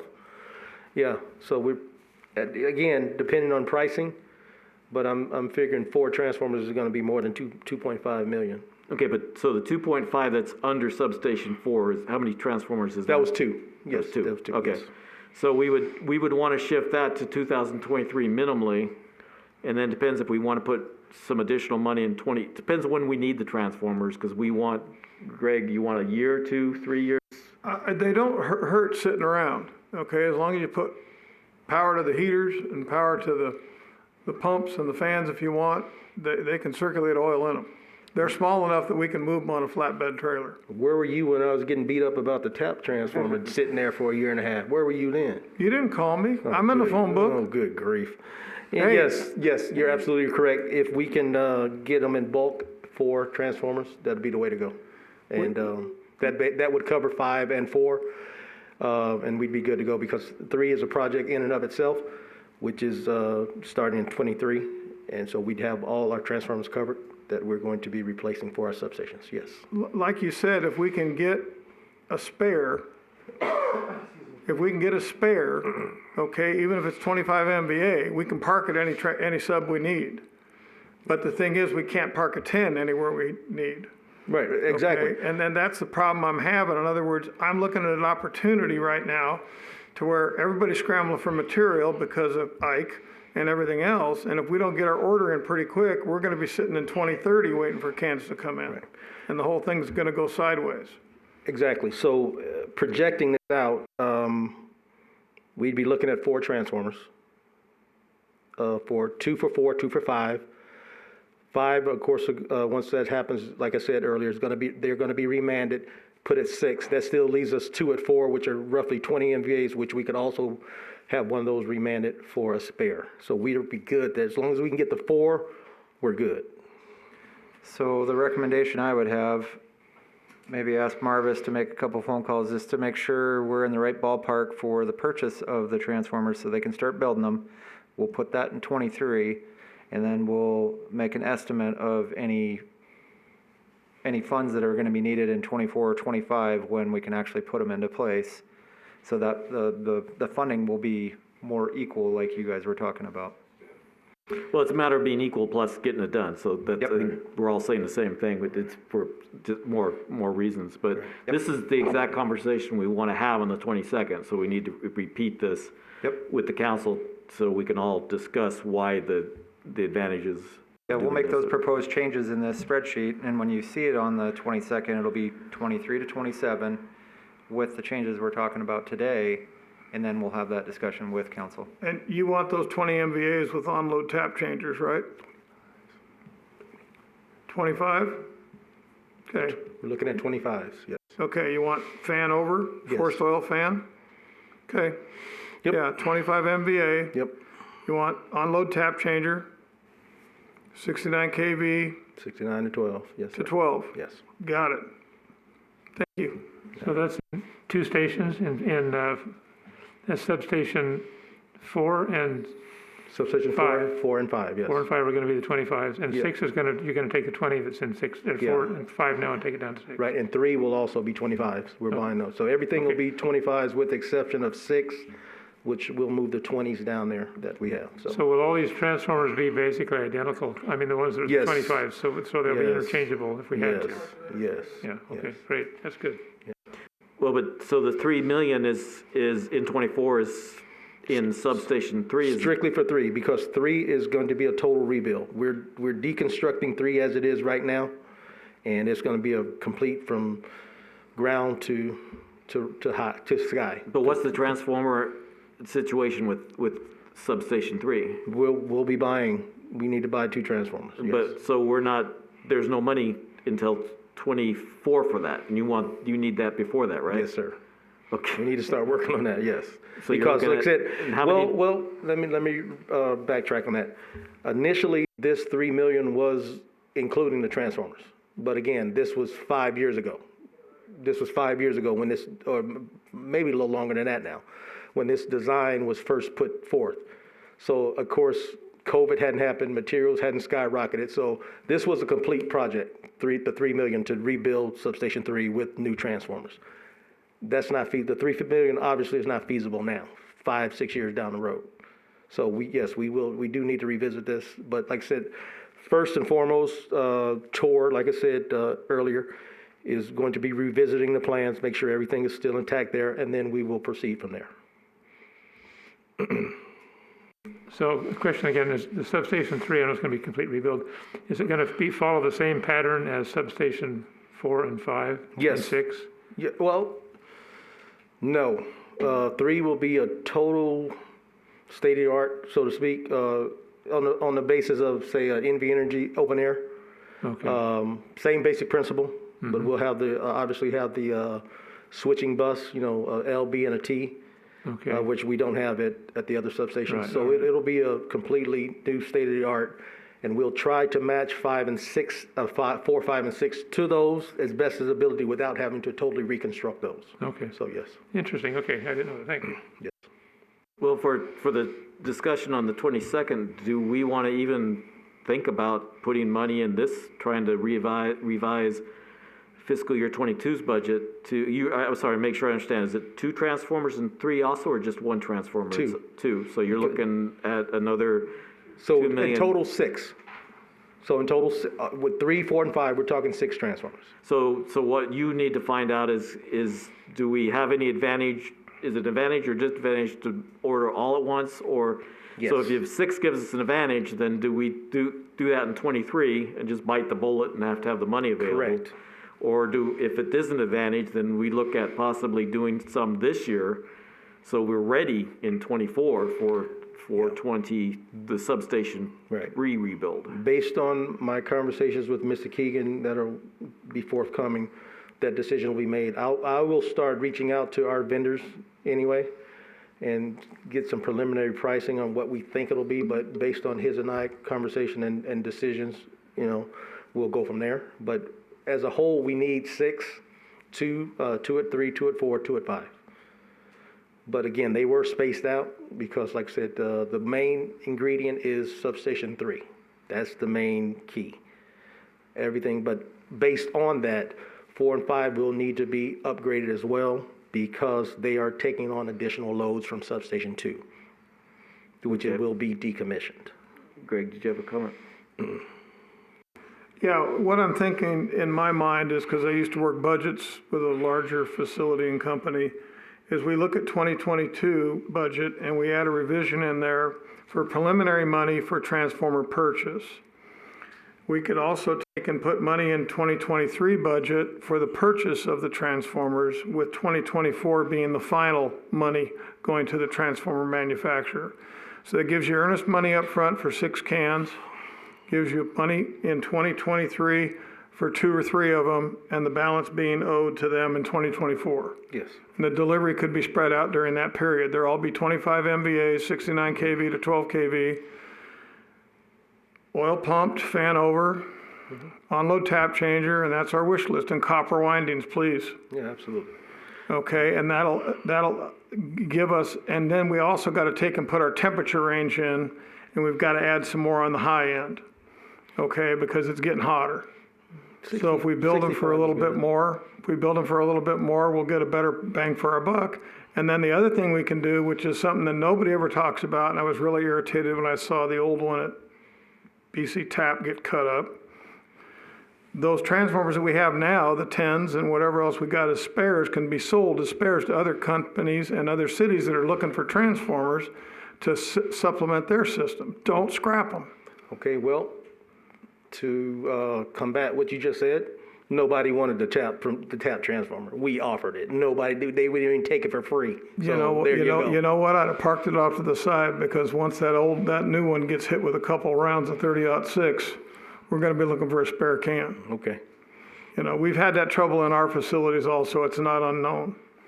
So, it's always better to have something that might be old and rickety and work than wait 2 years to get one built for us. Yep.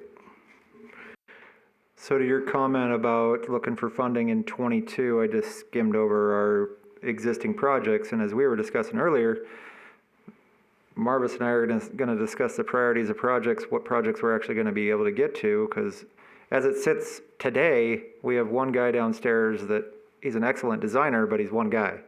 We've made phone calls to a couple other firms to see if they have somebody that can assist us with the drafting and designing. We got some hope there, but nothing's nailed down. So it's as fast as our guy can go is what our design is right now. And he's actually working overtime on these projects trying to help us out. So that being said, it appears that we have some of these projects that we're not even going to touch and may no longer be a priority today, that we could ask council if we can take the money from those and put it towards what you were saying, Mr. Todd, of earnest money or whatever we can work out with the manufacturer. Do we owe you 25% up front and 50 next year and the last 25 the last year, whatever we can work out with them? It works really good. I mean, and the other thing that's a benefit to it is that we get 6 built the same. Yep. Okay, all the replacement parts are being the same. You don't need 6 sets of spares. It just behooves us to take and look more efficiently. Yep. And if we can spread the payments out, because you are going to have them built, they are going to have to be tested, they're going to have to be certified, they're going to be shipped. You're talking 2 years. Yep. Easily. But if we pull that trigger right now, we're going to get them at today's dollars versus Exactly. 2024. Yeah, and that is the savings in just material and cost up the front. That's just what it is. Yep. So I guess making sure that I'm looking at it right, because I'd like to make sure we present it to the council. I think we've got 4 aspects to look at. We have the budget that's been approved, and so you've got some things that we can shift. So we'd have budget money we can do. So either you look at the budget money first, but the one thing we definitely want to look at is the available cash. So right now, electric has a reasonable amount of available cash, but it depends on the projects that are going to be done. We have 18 projects. So I guess I wouldn't mind if, I know it takes time and if we get, but going down the list completely, the 18 saying this can be done, this is, going down the list, and you sort of show the amount of money, what we would say, but so you've got the budget, you've got the available cash right now. it appears that electrical has a reasonable amount of cash available to it. So it's not like we would say we don't have the money to do it. It looks like it. Yep. That's another reason to look at that 5-year plan. Yep. And then we would have, look at the budget, look at what we're looking at. And then the other thing that we've been asking about is the 2023 is the last year that you have the voter approved sales. Now, my understanding is we still have the leases that's still available to be used to utilities. It just hasn't been talked about. So if we can talk about either using some additional funds in 2023 of the lease money, or at least showing that we would have money in 24, 25, and 20, how do we do that? So do we need another vote, or can we just say that we've got leeway? If I understand correctly, we've got a 20% leeway that council has on the lease money that doesn't have to be voter approved. I'm not entirely sure how that works. That's going to be something I'd ask finance to clarify for me on exactly how much we can move over there. I guess what I'd like to do is I'd like those 4 options to be to discuss on the 22nd. That way we've got our bases covered and the council understands where what buckets we're looking at and stuff like that. Go ahead. Speaking of those leases, and I may have asked this before, is there additional land that's still available for solar leases that we can open up for that? I know that there was a limited amount of acreage that originally when they started this years and years ago, but I don't know if they've maxed out at that or if they still have land available. I know that what they call Dutchman's Pass is kind of open, and I think that could be developed as well, but I don't know if there's any talk about That's one that's actually being looked at right now. Oh, is it? Okay. We're starting to stray away from the agenda item though, so I'm not sure how much we Yeah, can good dive into point. that. Good point. I'm sorry, that one. Was Boulder City a benefactor of any federal monies, grants for this last term that are supposed to be earmarked or marked for infrastructure improvement? Yeah, the ARPA funds is the most recent that I'm aware of. And yeah, the city has already received some funding a couple months ago, and then we're going to get the other half next summer. We won't talk about the funding, but Marvis, that's a place where we could look at deposit money for transformers as improvement infrastructure. Yep.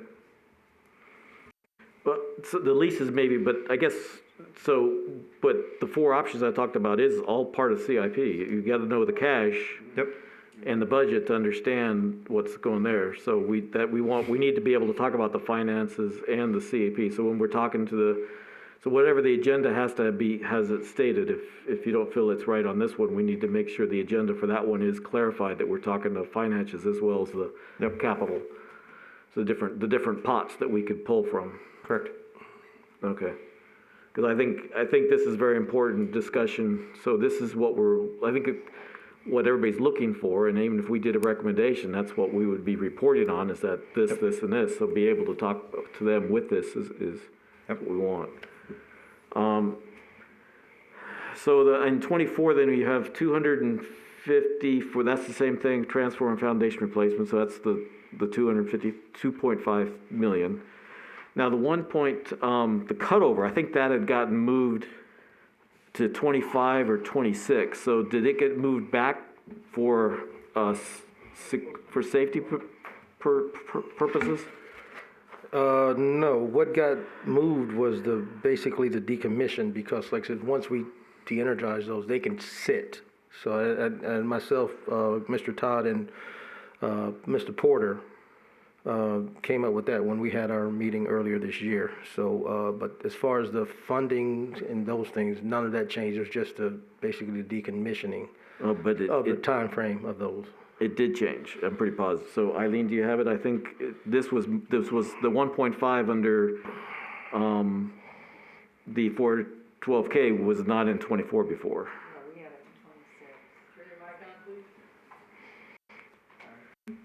Sorry, we had it in fiscal year 26 on our report to city council. Marvis, when do you think we'll be ready for that cutover? 25. probably based on everything that we still have to complete. Well, so one thing we can do is move that to 25, and if something changes in 23, we can move it back to 24 if we need to. It all depends on the conversion of 4 to 12. If that's Marvis's best guess right now, well, I'm going to trust him. We put it in 25. That helps balance out some of the funding. And when we are looking at this next year, Marvis can say, nope, I was wrong. We're ready for it now. So we can move it to 24, or he can say, yep, I was right, and we'll leave it in 25. Well, it's just like I said, it surprised us because it was, the report we made was based on it being in 25 or 26, not being based in 24. So this 9.5 was a surprise, I believe, to all of us. Okay. So, We'll get it shifted around based on what we've talked about today. okay. I'm just trying to make sure, I don't mean to overstate it, but I just want to make sure that we're covering all the bases. So when we get there, we can, so then, because we were sort of talking about the timeline, if we can cover a lot of this, then we might even be able to do a good portion of our recommendation at this joint meeting. So if I can reiterate what we've talked about up to now, Marvis is going to look into the estimated cost for the transformers. We're going to look at available funding in 22 to get the earnest money. We'll spread that out between 22, 23, and 24, depending on what we can work out with the manufacturer. So that'll help remove some of the funding from 24, because that one's definitely the highest. We're going to move the 4 kV to 12 kV cutover out to 25. Go ahead. The problem I'm having is when we combine the 4 to 12 kV cutover and the 4 kV substation removals on one line item, that's two separate tasks. Exactly. Okay, so the 4 kV substation removals need to have a line item made for them, and they need to go out to 26. Okay. And that's what we discussed. That's what we discussed, and I Yes. don't know why this is all being conflaborated around and condensed and everything else, and it's causing a lot of confusion. You see, because once the partnering with what Mr. Todd just said, once the cutovers happen, we can take forever to remove the old substations. Then- All you're doing is you're gonna just take and shut the 69 kV off. Absolutely, then. And let it sit, and that way you don't have the doggone hysteresis going through the core and the copper. Absolutely. And you're saving money on electricity. Absolutely.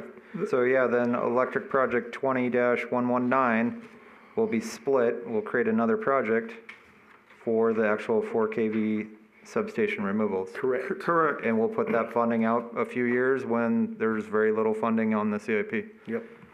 It works. That's a good idea, because there's no reason to, that's just gonna be sitting there, it's no big deal. Yeah, Well, and that's what, like I said, that's what we discussed previously, myself, Mr. Todd, and Dennis, that portion, we could push that out as far as we needed to and move that funding. So how it got congealed, I don't know, but that's what we had presented at one time, so, or at least we discussed. We'll revise that. All right.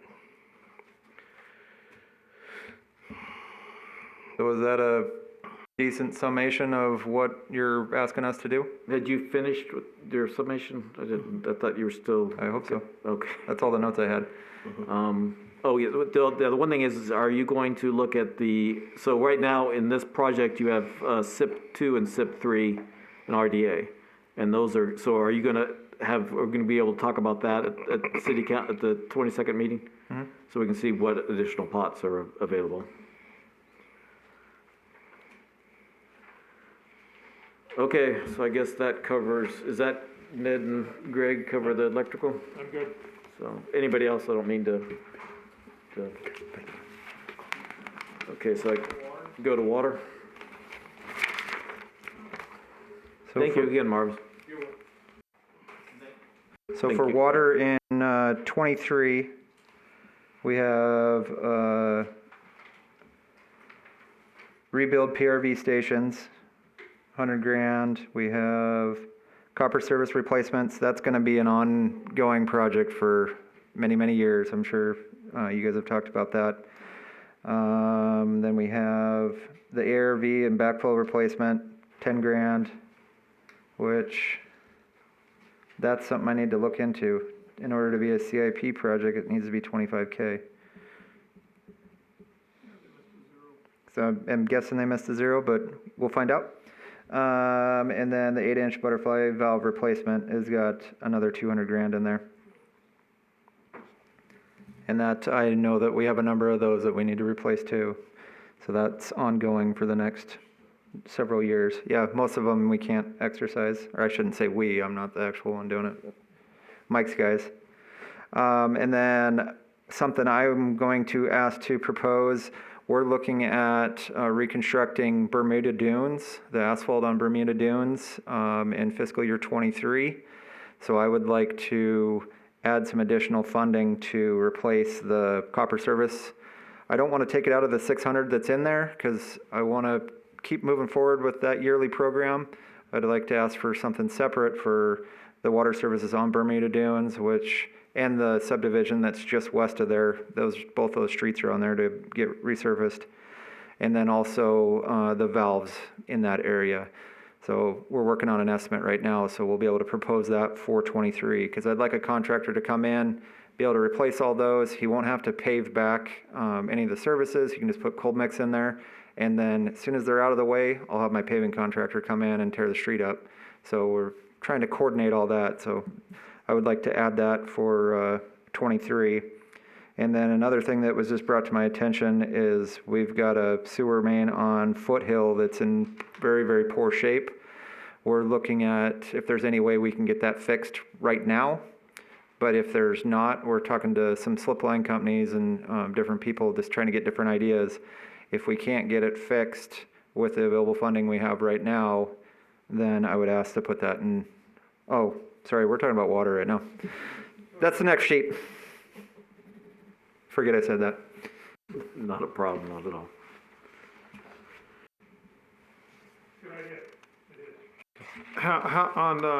We're talking about water, and it seems like we've got money in 23, $200,000 for 8-inch butterfly valve replacements. Mm-hmm. How many 8-inch butterfly valves do you think there are? Mike, do you got a guess on that?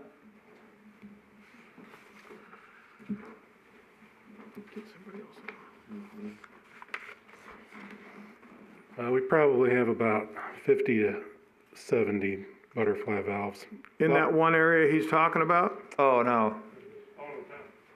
Bermuda Dunes, I'm trying to remember. The Girl Streets or Sister Streets is one of the main areas. There's areas off of Temple Rock area also, as you're driving down to the lake. Last subdivision on your right-hand side. But I'm saying if we've got $200,000 in FY23 for 8-inch butterfly valve replacement, how much of that $200,000 is going to be needed to do that area you're talking about before you have to resurface?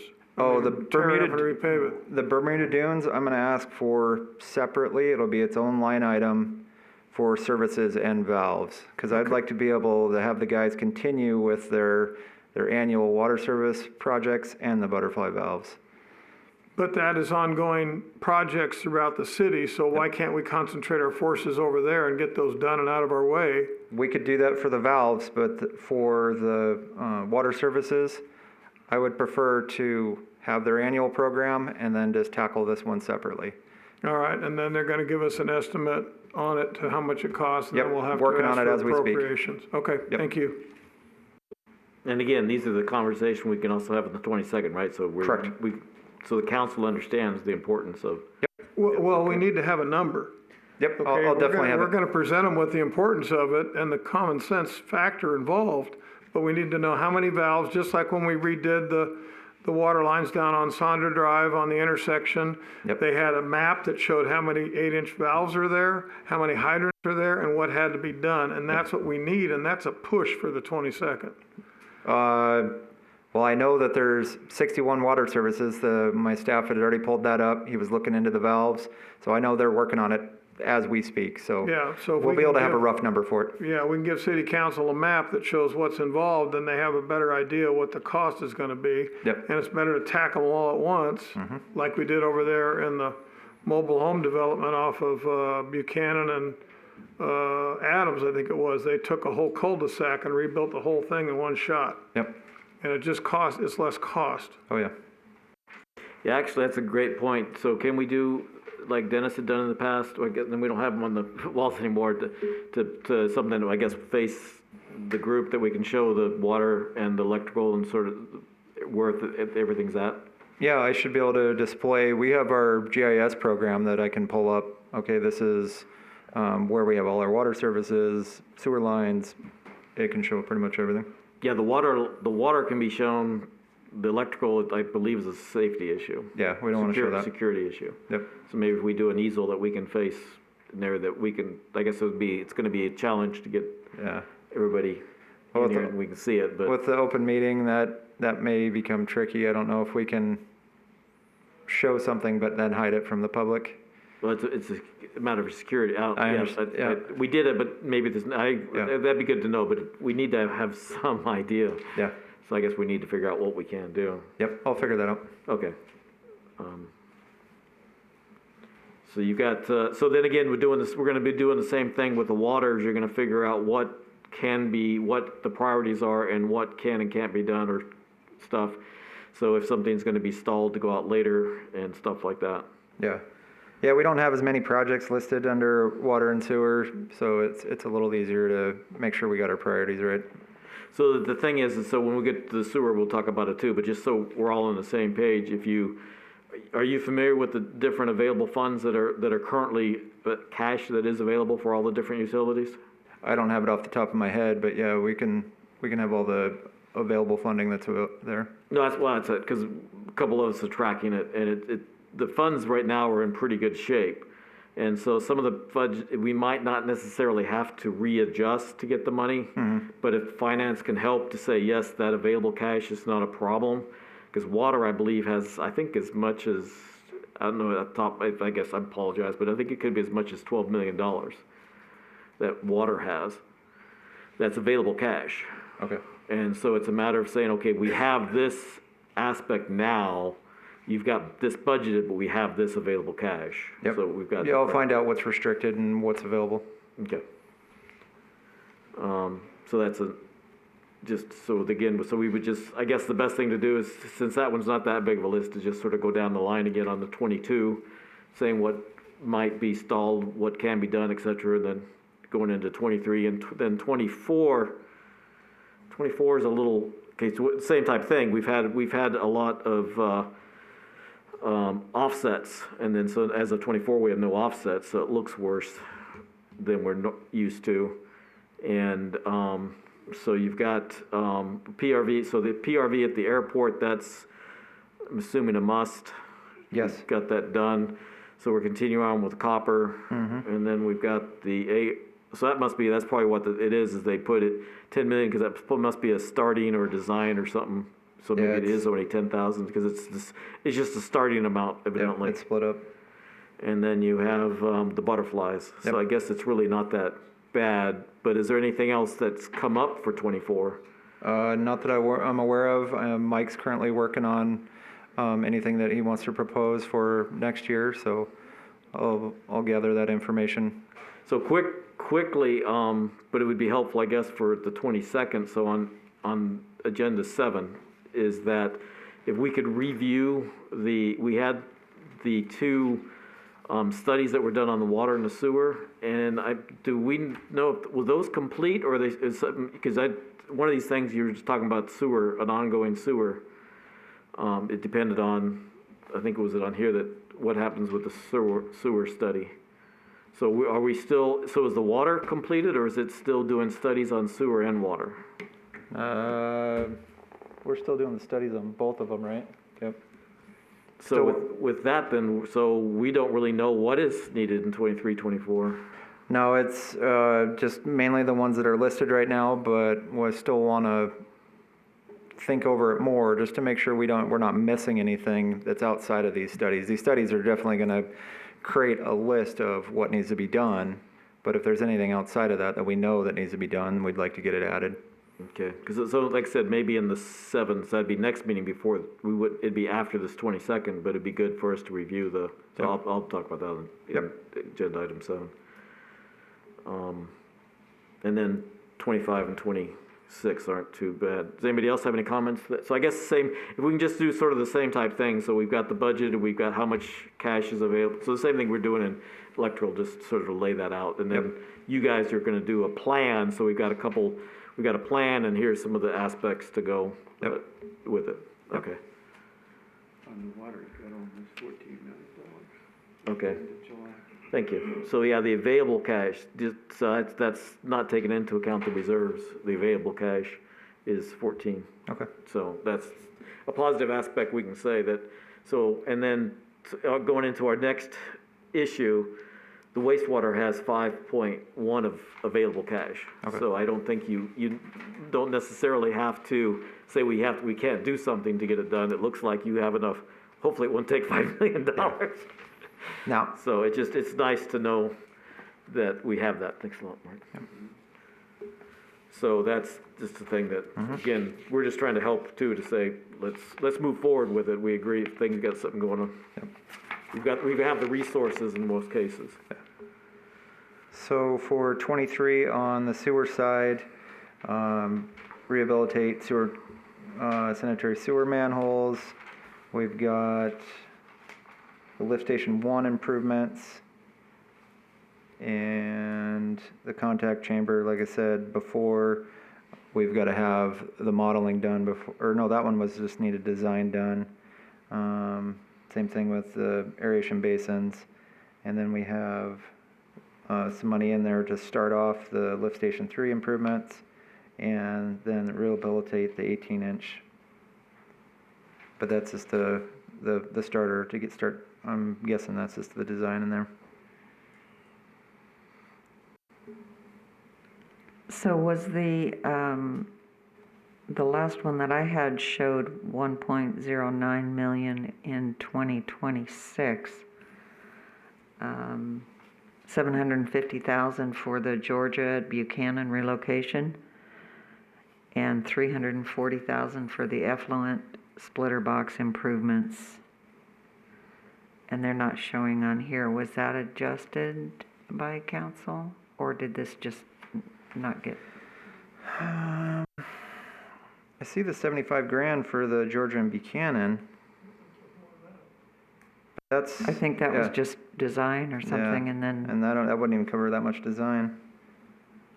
But there was 750,000 for fiscal year 26 Okay. for that project, and then 340,000 for the effluent splitter box improvements. Okay. Yes, thanks, Eileen. I'm not sure why they're not shown on 26 right now, but something we can definitely look into. And so you were talking earlier, so you want to discuss something for 2022? Yeah, the line on Foothill, we're gonna try to see if we have available funding. I need to get some phone calls back to figure out what we can actually do with it, and then we'll determine if we have enough money to tackle it in 22. If not, we're gonna have to add it to 23 and hope it makes it. But most likely we can find the money by just me going back to council and asking, this is an emergency, we need to tackle this. Sorry, we have money in the sewer budget for getting that under emergency allocation for 22. Yeah, we've got three different, you've got the 20% of O&M, which I think you could probably, there's a couple different aspects. Yeah, I think figure we it out. can cover that. Yeah, and the other one too, emergency is part of the $3 million, I think it's do you have, it's either the 3 million or the 3 or 5 million for capital. 5, yeah. 5 million. So worst case scenario, we've got 3 or 4 pots that we can pull it from. We'll But figure it out. We got the available cash right now, so, for sewer, so I think, yeah, hopefully it's not, but it can be something that can be discussed on the 22nd if we need to all sort of kick in. Yep. Just remember, anything that happens on Foothill flows downhill. I'm worried about what's going into that line.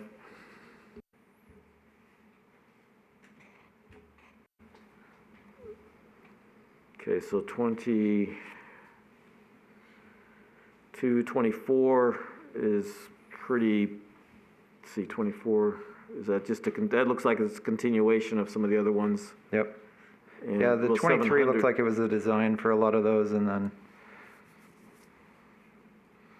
So again, as long as, so if we can just start figuring out how, because I don't think even the water and the sewer haven't really been completing, we haven't really gotten everything completed.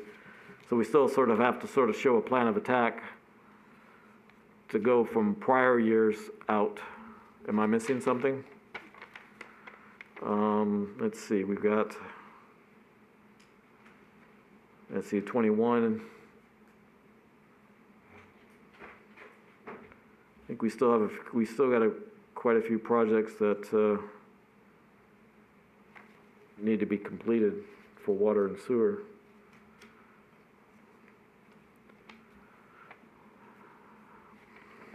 There's a few of them on the list that can be closed out or near closed out, but yeah, it's something that we need to look at. Okay, just again, it's just proving the council, because I know they had concerns last time, can we actually get it done, so.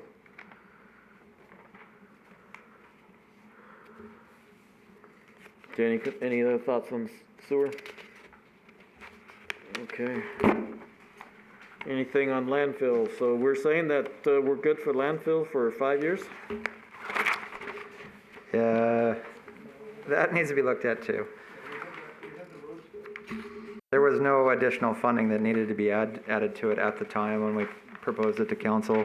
We have the phasing plan, the access road, the fencing, and the expansion, which are all currently underway. I'm not aware of anything that's coming up right now, but most likely there's something in the next 5 years. Okay. The thing I'm noticing is on the 7/31/21 printout of capital projects year-to-date, the fence was in the 2022 budget, and on here I don't see it at all.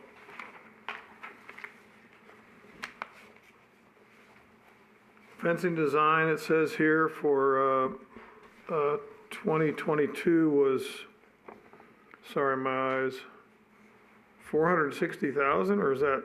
Yeah, that was originally budgeted back in fiscal year 20. 422. It says total approved budget prior to 2022. Prior to 22, yeah. Right, but it didn't get carried forward. It doesn't get carried over on these big sheets. There was nothing, when you're looking at the 731 spreadsheet, the original funding was 460 budgeted prior to 22. There was nothing added in 22. That's why it's not showing up on the big sheet. Yeah, but it says total approved budget as of 2022. Yeah, as of the fiscal year 22. Fiscal year ending 2022. Yep, so there was nothing, it was budgeted in 20, nothing added in 21 or 22. So it's just adding the previous columns with that 0, so it remains at 460. But right now on the spreadsheet, the 11/17, it shows 0. Yeah, because there was nothing proposed in 22. But it should say under FY total, fiscal year total, that amount of money. Shows 0. On the 11/17, Yeah, it was previous to 22. no, it doesn't say that. It says FY total, 0. That's what, I think what might be something we talk about at the fiscal year, at the 22 meeting too. That's part of the problem with the prior year and the deal. So if I can help here, it is confusing because you have what was actually budgeted for 22, which was for the landfill, was 0.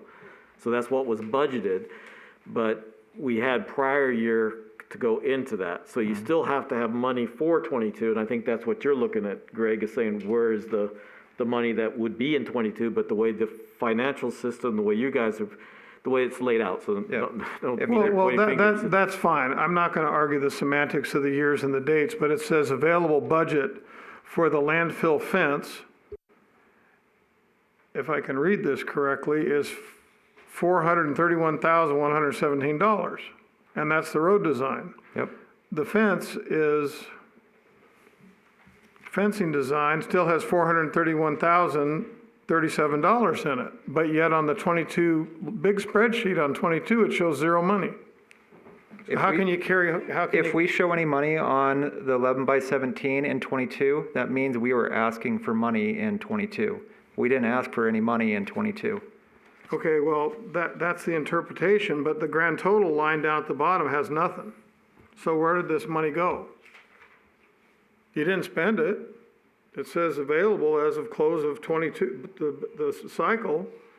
It says we've got this much money, but I haven't seen anywhere where it's spent. I don't know if we can get, because we might be getting off a little bit, but I don't know if we can get a workshop with finance or something, because that's, what we said is what I was talking about earlier. It is confusing, so what you have the way that you have to do it in Munis and the way that makes sense to your system. It doesn't make sense to us. The 8.5 by 11 that's in the packet shows you what was budgeted, what's been expensed, what's been encumbered, and the available budget. That's correct. Yep.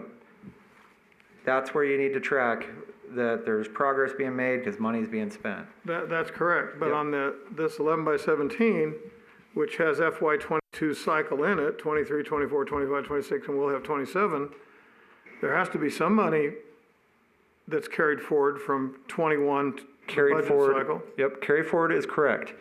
But if we show any money in 22, 23, 24, 25, or 26, that means we are asking for money. We're not asking for any money in any of those. So we can't show any in there. So if city council looks at this 11 by 17 sheet and looks at the landfill page, they're not going to see any money in for any projects or anything. What they should see is the very far right where it says total projects cost over life of project. That's where we could show, for the project name, we could say road design and perimeter fence. And then we'll show zeros all the way across the board, but then when we get over the total project cost, that's where the 460 would show Okay, up. so that was just an oversight. Good. Okay, so if you have a project like that project, it's not going to show on this CIP page because that project was approved in 20 and funded in 20. Oh, yeah. And it's not on this page because it's not a CIP project for 22 through 26. We're not adding funding. So you're not going to find an open, ongoing project on here unless we've got new money going to it in one of these years. Okay, I agree with that, but what I'm Okay. trying to say is it says on the end column, total project cost over the life of the project. And in the landfill, there's nothing. There's goose eggs. Because there was nothing in the 5-year plan in landfill for the CIP. This doesn't include any previously funded open projects. Only if we were asking for more money would you see it on this 11 by 17. Right. Okay, I'm gonna let it go, because this is not something I'm gonna deal with right now. But this Okay. is not right, because on water, electric, and sewer, you show 2022 budget money and carry forward. But yet on the landfill, you show nothing. And that's what I'm asking. It doesn't make sense.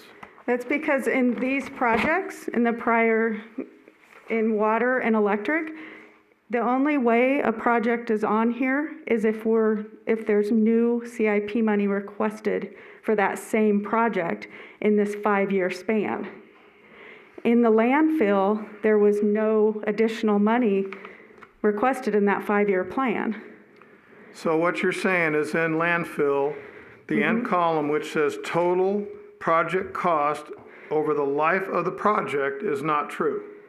No, that would be true because we're not showing any new projects. When you look at the far left, it says name a project, none. There are none that we're asking for new money. So you're saying in FY '22, those two projects, the road design and the fence, is closed? No, they got no new money. No new money. Those are open projects. So for example, if we have a project on the CIP that was funded in 20, and it's still open, so it's showing on this report, but we didn't ask for any additional money in 22 through 26. So it's not going to be in the CIP unless it's new money. So the zero is saying, not that the CIP for landfill that shows zero isn't saying there's no open projects in the landfill. It says there was no request for new CIP money in that last year for that 5 years. then we need to revise that end column's title, because it says total project cost over life of project. That end column totals these. So if a project is on here and it's multi-years, the total of the project is in this column. Okay. But if nothing's here, if there's no projects, then there's nothing to total in that column. I have to go through my old CIP documents because on the landfill, the fence and the road was a multi-year project. Correct. And it's not on this document. It was a multi-year project. One was for design 1 year, and the next year was for construction, and the design is completed and the construction is not. So what I'm saying is it had to be carried forward into 2022, and you're saying it's not. The money, the cash, the request wasn't, that's what's confusing. We're all confused on that issue. Because basically what I'm hearing is we have to have minimum these two documents to get there's not a document that tells the whole picture. You have to have two documents to understand what's going on. The 11 by 17 is any requests for the next year or the next 5 years. The one that's in the packet is all of our ongoing projects or funded projects. Right, but what happened, so part of it's understandable, but maybe what we also need to do, so Greg, does it help you, so you understand, we have to have the two documents, because your ongoing is explained here, and then even though it's ongoing into these future years, because we're still going, they're not asking for money for it. I understand system, that, but what I'm trying to say is if you total up everything that got dropped off the FY 21-22 cycle, now we're into the 22-23 cycle, I'm saying if you look at the money and funding that's been dropped, it's millions of dollars that have disappeared off the pages, other than the second document you have to refer back to. Yeah, and I agree with you on that, but the problem is it's the way that Munis looks at it compared to what we're looking. I understand how Munis works. I used to work Munis. Okay, but my problem is we always carried forward a project money from year to year to year until it was exhausted. We didn't sit there and say, okay, we're dropping it because we're done with it and we've got this in the pot. We had to show it all the way from cradle to grave. And we're not doing that. We have to have two documents in our hand to do it. I agree the two documents is frustrating. Okay, I think where there's a disconnect is this shows a project. When we start a project and it's approved by council and the funding, like you'll see the 22 projects, it goes into Munis. That's why this shows the original funding and all the way across until I zero it out and then I move it down and say this has been closed. That's a totally different animal than this CIP project. This is a living, breathing, changing document. So if you look at this, and then, which is 23 through 25, they've only approved 22. So if you go back and look, and just like we've discussed, we're changing it, the 5-year plan this year. We're moving stuff around. So if you compare this funding for 5 years to next year, you're going to see the projects change. We may take a project off altogether and say, we're not going to do this because we had to do it as an emergency this year. So this CIP document is going to constantly, in that 5 years, they're only approving 1 year at a time. So if you go back and look at CIP, and you'll see that the projects that may have been on here 5 years ago for 22, these are going to change constantly. And that's why we only approve 1 year at a time. So I guess that's where I'm kind of trying to explain the difference between these two documents. So if something disappears off of here,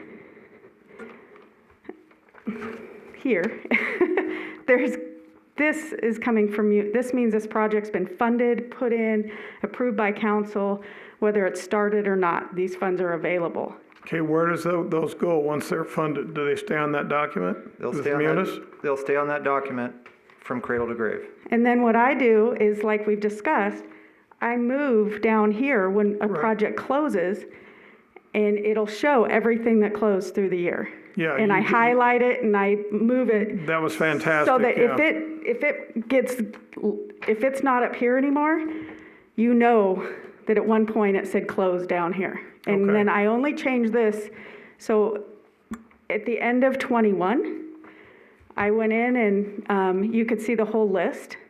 And at '22, I started and it says closed in '22, because there's no way I can keep every year on here for, Well, no, what I'm saying is the 11 by 17 document, we'll call it, is the wish list.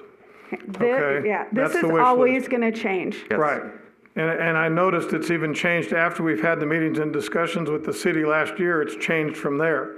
So the problem is somebody's altering the document, moving the document, and we're all in agreement on this dais that somebody's monkeying with it to where it's not what we had as a wish and not what we had as what we had told the city we were gonna do. And so that makes us look bad. So the 11 by 17 is the wish list. The 8.5 by 11 is, if it has a munis number on it, means it's been funded Correct. in that year. But what I'm saying is the carry forward is gonna be on the 8.5 by 11 document, not on the 11 by 17. Correct. Okay, so that's the problem I'm having. In other words, at the end of the year, if somebody grabs an 11 by 17 document, it's gonna show all the money fell off the pot on that document, and you have to go back to the 8.5 by 11 to see where it went. So that's what we gotta be careful of, because there's a lot of people in the city that are looking at our budget and starting at the back page of it, where all the money's at in Wells Fargo Bank, and where everything's been distributed and everything's been done, and they're checking it, and they're checking against the totals. And that's the problem I'm getting hit with when I go out into town, and I have people corral me at different places and say, what happened to this? Or why isn't this being done? Or why isn't that being done? And I go, well, I have to get back into the paperwork and see what's going on. Yep. So that's the problem I'm having. Yeah, and I think that's where, when we're trying to compare this CIP, we can, if they're gonna question, then they need to go to the 1 year that we've approved, Exactly. which is '22. And that's what I will start telling them. Yeah, But the thing is, it has to be a document that if they're gonna go scribing through it or scrolling down to it and find it, they're gonna find it. And if anything's not right on that, oh gosh, look out. Yep. Yeah, point them to, once a month, Carol actually puts it together, is both the general fund and the utility funds, CIP projects. Point them to that. That's updated monthly. Like you said, the 11 by 17, that's the wish list. If something disappears, that means council didn't like it, or it was removed for some other reason. I think we're both looking at things a little differently, and I understand where you're coming from, and so to ask for something that makes sense to us might be additional work that wouldn't be a proper request from us. I don't know. But I think what I'm hearing Greg say, and what I believe too, so let's say that you're talking about the 5-year study and this document is not included in there. Okay, then you look at this and you look at the landfill and you're seeing zero amount of money. And you look over and you're saying, okay, I've got 1.8 million in available cash. We're in good shape. We're fantastic. But then you don't see the extra money that's still left to be spent here. Okay, but, so a good example of landfill is if you look at the city manager's report and you see the page for landfill, it'll actually show the outstanding open capital projects on a separate line item. Again, that's another document that's separate from this. So it depends on who's looking at the documents. And so we're not saying you're wrong. With the way you're doing it, it's the purpose for what you need. We understand that. What we're confused is if somebody takes these documents individually, they don't see the big picture. So we don't know if there's a way to fix it or not. You're saying, take this document, take that document, and you're not wrong. It's just a matter it's confusing if we grab the wrong document or don't grab the right document to go with it to make sure it's all available. So on the city manager's report, my CIP report has to balance to that page on the city manager report. But that's not the 5-year plan. The 5-year plan is Correct. separate from that. And Because the 5-year plan is not, it's not approved. It hasn't been funded yet. It's not gonna hit, it's gonna hit the year that they approve. So right now, it's only 22. No, I understand that. I'm just trying to get you to understand where we're coming from, is that if somebody takes this document, the 11 by 17 and doesn't look at these other documents, which we know happens, and they say, okay, and the easy one to do is what Greg's looking at, is the zero amount of funds in landfill. They're going, we're good. There's no money to be outspent at all. There's nothing because some of us are used to funds carrying over, so we would expect to see something in 22. So we would say, okay, here's this still being ongoing, because it would only be in 22 because you're hoping that it doesn't have to go on unless you know that the project's going to go on for a couple of years. But so some of us would look at it that way. So again, I'm not saying you're wrong. I'm just trying to make sure you understand it from our side.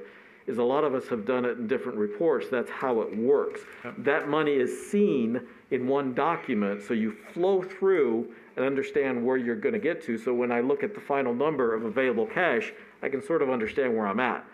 With this document, I can't. So between this, the 11 by 7, the 8.5 by 11, and the city manager's report, I can figure it out. Mm-hmm. But if I were to only look at this document, and if you go to, let's say there's a citizens meeting for like that October meeting, is if they only see this document, it's confusing because they have no idea. Most of these people never see these other documents. So that depends on what is being given to them at that meeting for the 5-year plan and what they're expecting that available money that might have to be spent or might be available. That's all we're trying to get across. Understood. I'm sorry, did I speak for what you were looking for, Greg? Okay. I know what's going on, and you were very good a couple months ago explaining how the things were funded and how it moved from one account to the other. But when I'm trying to look at a 5-year capital plan, you know, some of the stuff we say it's under contract or it's going to be a number 1 priority or 2 priority. So we're building these living documents. But the thing is when we start with our next fiscal year, all of a sudden everything drops and it's like, what happened? Where'd it go? So it's on the 8.5 by 11 or the city manager's report. The thing is, in our packet, we don't have the city manager's report. So now we got to go digging for it in the computer network, get it, print it, and bring it in. The one that's in the packet is the same one that goes in the city manager's report. But we don't know that. You do now. We do now.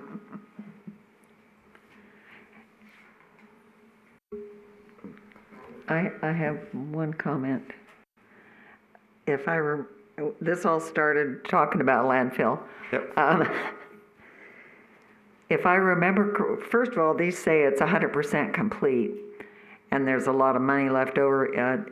Dennis said something about what the contractor was going to take care of the road design and doing that work as they went along, and so we weren't going to have to spend this money. Yeah, what I've been told is the contractor at the landfill is actually going to be doing the work.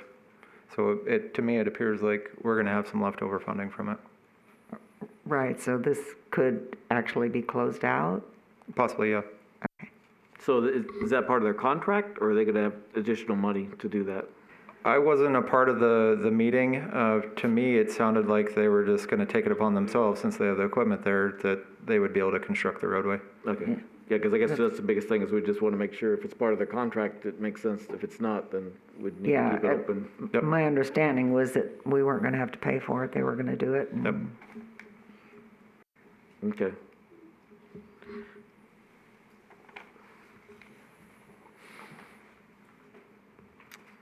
Okay, anything else? So that covers our 5-year plan. So we've got a plan for the 22nd also, right? Correct? Yep. Okay. Anybody else had anything else on the? But these are. I guess I apologize if it's frustrating, but it's good for. We're trying to understand too, and so that's the thing I'm trying to do, is figure out what you guys have to do and what we can understand, and is there any type of, and so Carol, thank you, because this is a document that you create especially for us, the one with the percentage and stuff, so it's helpful, but I guess that's still some of the things we're trying to understand is, and I think we're trying to say, does even if we start having meetings with council more, then maybe we either a document or make sure we have all the documents together that say you've got to do this, this, and this to get the whole picture. So, thank you. Okay, so we're going to close that out and go to the discussion on the integrated resource plan. If you want to, I can explain, because I asked for this. So my understanding is, I will speak for you, and then if I say something wrong, just let me know, is that there's really nothing new on the side from your, it was just a matter, since we're together as a committee, I wanted to make sure that we could talk about it, because we can only talk among all of us during the open meeting. So we're just trying to make sure. So I guess I open it up to make sure that we can start the conversations to what concerns the committee members might have. So if you, maybe the one way to start is I'm going to be, sometimes I feel like I'm being mean because I say, okay, I'm going to pick on somebody. But I'm going to just go down the line and say, does anybody thought about it, and get it started off, and then we won't take a lot of time with it, but just to think about what we want to do, and if we have it on more of the agenda items, what we want to sort of start working with. So if you don't mind, Dan, I'll just start with you and say, have you had any thoughts so far? And you're newer, so it's a little harder, but what your thought would be and what you'd like to start seeing that we could either talk about among ourselves, maybe citizens' concerns or something, or things that we could ask within reason of the city. The only thing, referring back to the RFI log, if we can just agendize the questions that we're asking and seeking information about, and just follow up every meeting, I think that would be an agenda item to ask and answer. Is that what you're referring to? Or are we talking about the EIP? Just the resource plan and rooftop solar is. Oh, sorry, I'm ahead of myself. Yep. Number 7 is when we'll get into that. Understood. Sorry, I'm ahead of myself. No, I have no contribution at this moment. Okay. Greg, do you have anything? Yeah, rooftop solar. What's our threshold, Marvis? What can we handle before we start having power flow problems? Not much more. Give me a number.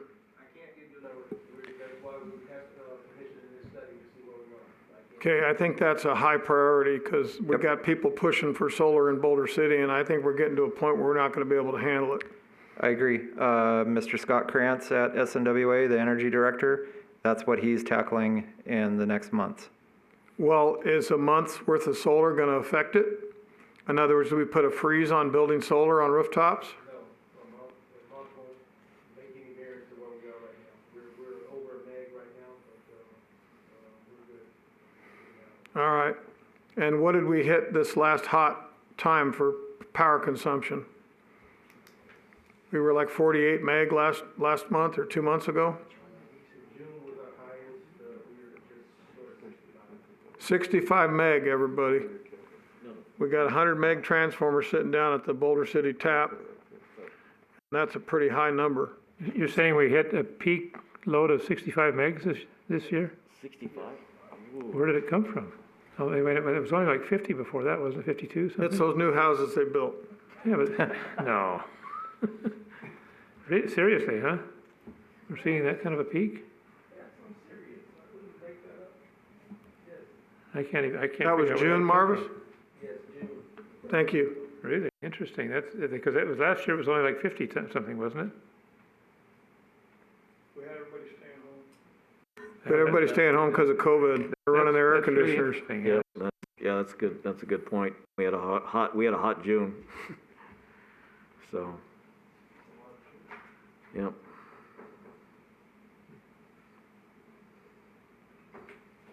So that's all I had, Mr. Chairperson. I wanted to make certain that we weren't going to get in trouble with the solar. And then our low is be coming up in the winter time, and that's what we got to look at, because if power flows start shifting really bad, our inverse relays and everything else are going to have to all be recalculated. And then we push too much back in, we'll be pushing it back into mead sub. So, I just am getting nervous about that. There's been some studies done in other states and stuff like that, where they've actually put a stop to solar because it was causing too much problems with their system. Yep. So we have to take and really get active on that report and see where we're going to be at. Yep. Yeah, when I talked to him a week or two ago, he said that is next on his list. He's going to start tackling it, and he plans on presenting something to you guys this fall on, and hopefully he'll have that determination. You guys can get away with one more year or 5 more years or nothing. Cut it off right now. Make sure we include our parking structure in that number, and also the police department's new parking structure with solar for the city. Okay. Gotta put some meg in there for that. So, are we, I guess in some of these existing solar fields that are down in the valley, are we starting to take resource from those now? I don't believe so. Okay, I'm really, I'll have to talk, I'm curious where the problems is with this, but, we'll just have to look at it and see what's going on. Most all solar from the fields down there in the El Dorado Valley come into Meade Sub. That's how I used to hook them up. And then the one that was Copper Mountain 3 went 100% into LA Water and Power. That was 250 meg we took in at Marketplace.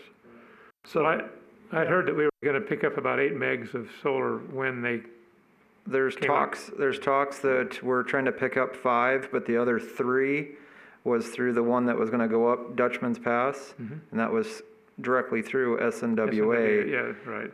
They're modeling that right now, the meeting I had last week, and they're showing that if we do pick up that additional 3, it might start messing with what we're receiving from Hoover. So they're trying to work through that model to see if there is any capacity, because right now it's looking like we probably won't be able to pick up that extra 3. Interesting. So Scott's gonna give us a report on all that, huh? Yep. I'm curious to see what that's gonna look like. That'll be good. Yeah, the circulating current is what is a driving factor in this valley. And that's one of the problems we've got. We're gonna have to start looking at that, because that also happened in Owens Valley. We had a big problem up there between Edison and Water and Power, and the circulating current got so bad, they had to put a onload tap changer actually to alter the phase angle to stop the circulating current. So that's what we've got to be careful of, and that's what I'm getting really nervous about. We're going to start sending power in a circle in this valley because of all the stuff being interconnected. And I guess that's what I would like to have this, that's the reason I put it on here, so we can discuss it. Because even so, is it something that, so if we had this on here and tried to keep it to a reasonable time frame, could we get get that 65 million demand to say, okay, this is it? Because when were we going to be notified of that? That's something that's important to our group to understand that, hey, this is something you're, 15 megawatts higher than we've ever had. I can't even figure out where that came from. And so, It's strange. yeah, because even if people staying home seems a little, maybe not, but people, I guess, since, well, if you consider that Boulder City used to be somewhat of a bedroom community, maybe we still are, is where people work in Las Vegas. So if we've got half of the people or not that all of a sudden stayed home, maybe that would be. But that would be something good for us to understand, because that's also, that's part of the IRF plan is, okay, now we've got this extra demand, how do we take care of it, right?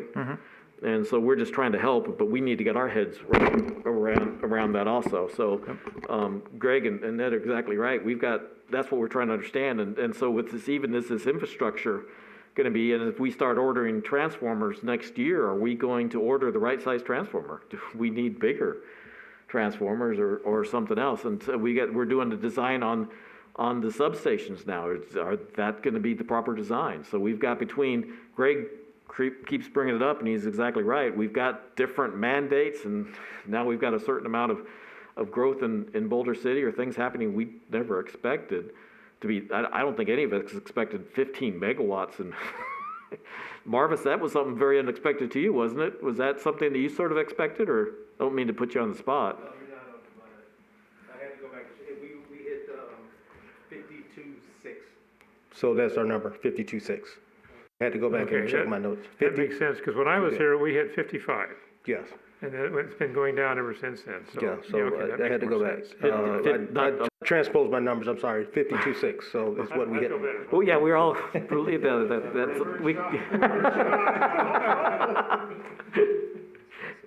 Okay, so 52 I points. apologize for that, I transposed my numbers in my head. No, I went back and checked my notes, that, yeah, well, thank you for letting us yeah. know, so we won't, we don't need to defibrillate around here. Right. I'm sitting here trying to figure out what in the world is Yeah, so, okay, 52.6 is what we maxed out this year. Okay, but that's the things we'd like to know, just so, even if, okay, this is what's happening, and so if we wouldn't hit the 65, then it's, it's a lot further along than we thought it was, at 52, okay, that makes a little more sense. That was at 69 kV?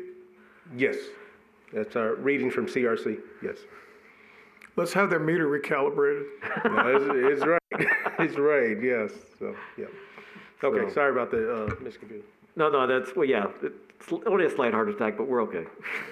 Appreciate it, though, appreciate it.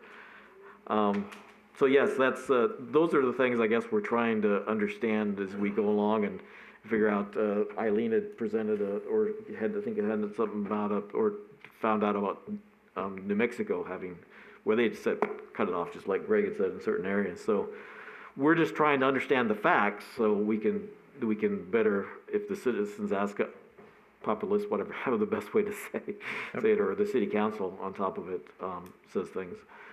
So anything else, Greg?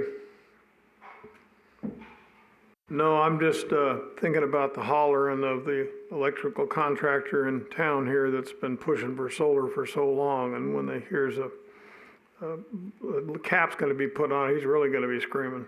Yeah, I'm not excited for that conversation. Send him my way. Okay. Gladly. Yeah, because with the 60, if it was 65, then the infrastructure study that we've been talking about, that would be a lot faster. Yeah. So, okay. Marty, do you have any comments? No, I don't have anything else to add on this. Okay. Ned? So we're talking about the overall 5. We're saying the electrical integrated system, so we're talking about solar rooftop and the overall aspects of what might help that we need to look at. Yeah, I haven't looked at it that closely to see. I know, I'm familiar with the past one, and I don't know if there's a lot needs to be changed on that, but I just need to look at it. Okay.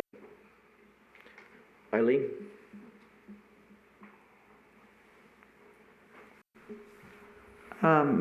My only concern is on the designs that are being done now for projects. Are we overbuilding? I mean, are we planning for more than what we need? Yeah, we're definitely not designing it for today's numbers. We're planning for the future. Okay, I'm looking forward to the presentation from Scott. Me too.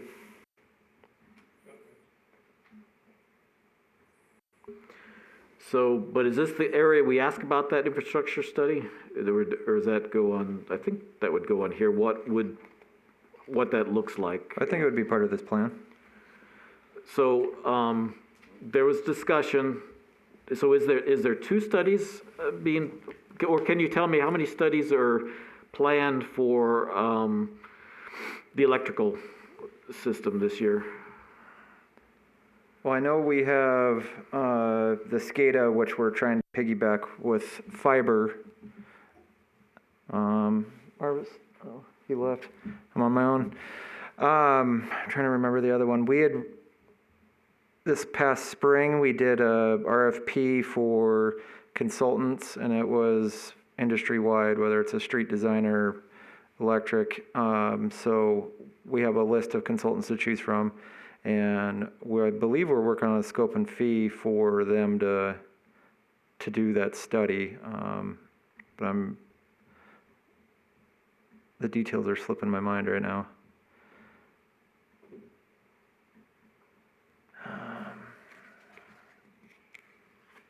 Yeah, because I guess one of the things is whether they would be presenting it to us or whether you would present it. And I guess if it is part of the study, whether there would have to be a little extra money put in there for presentation time or not. Yeah, I'll have to confirm that. One way or another, you guys will get to see it.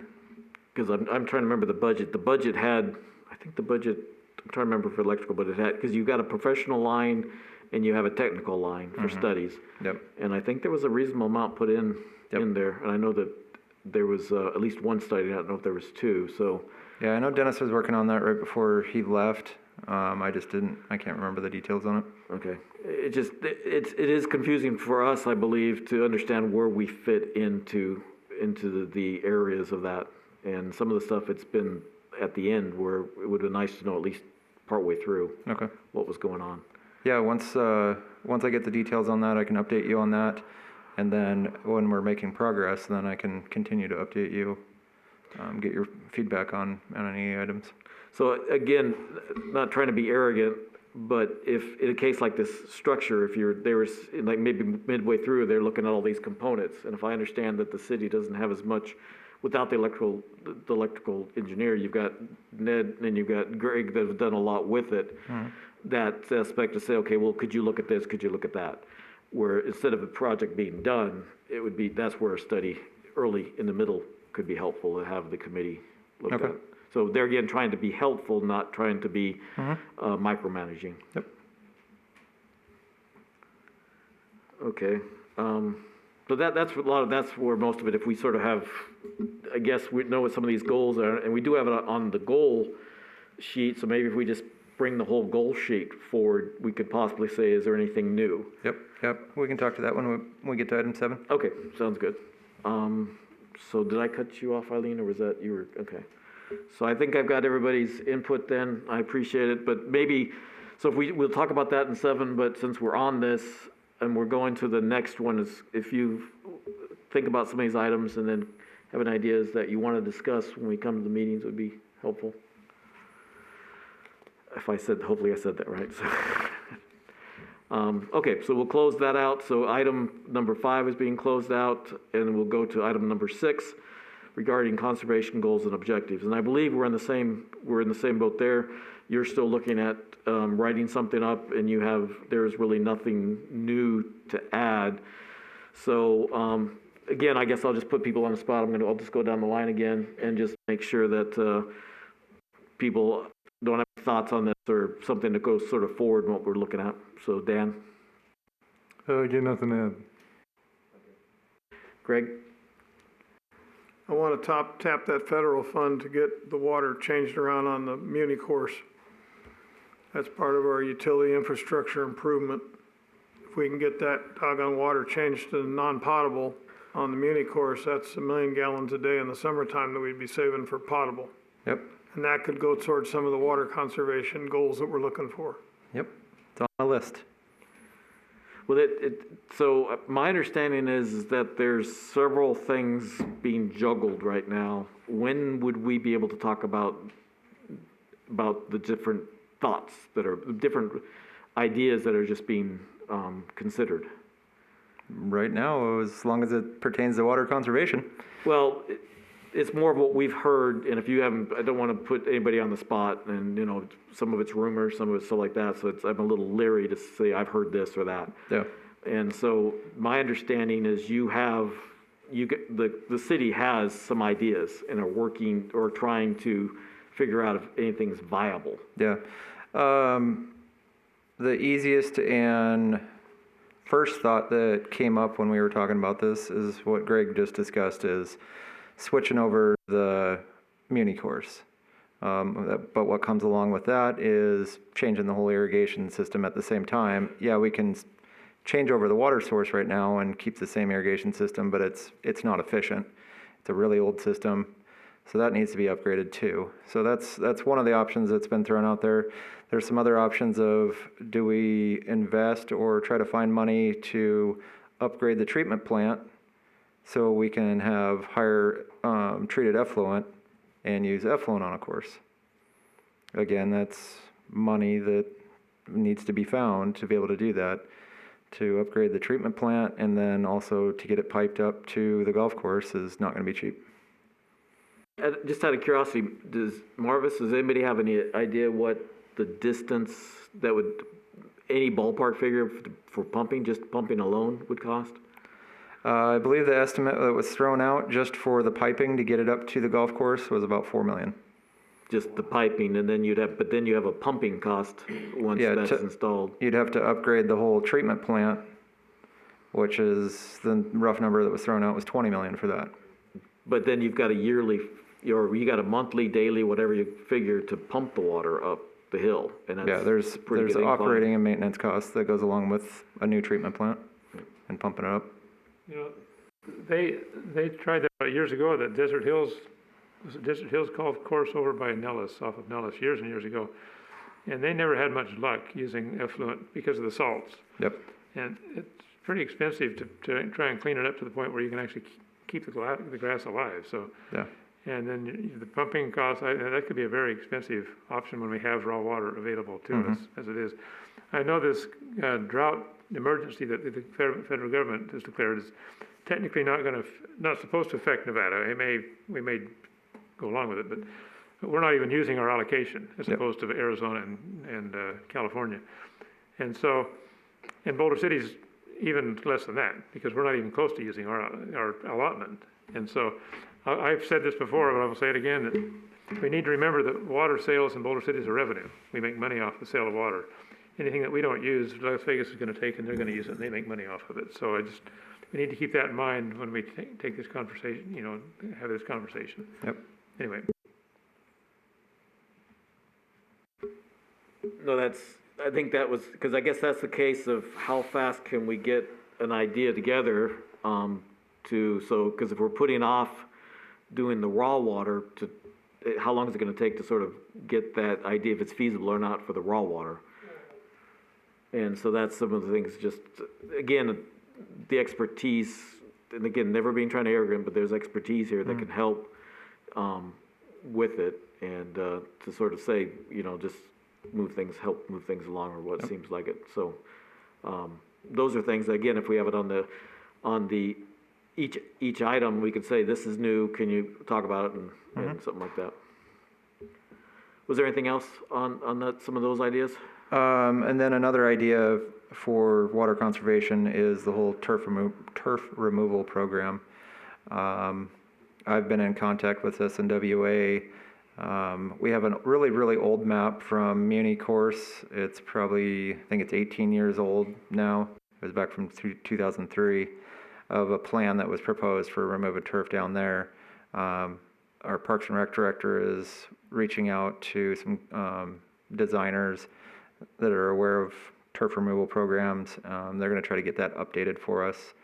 But there's more areas in town that could have the turf removed, like the grass in front of the police department's one. The only people that walk on that is my landscaping crews.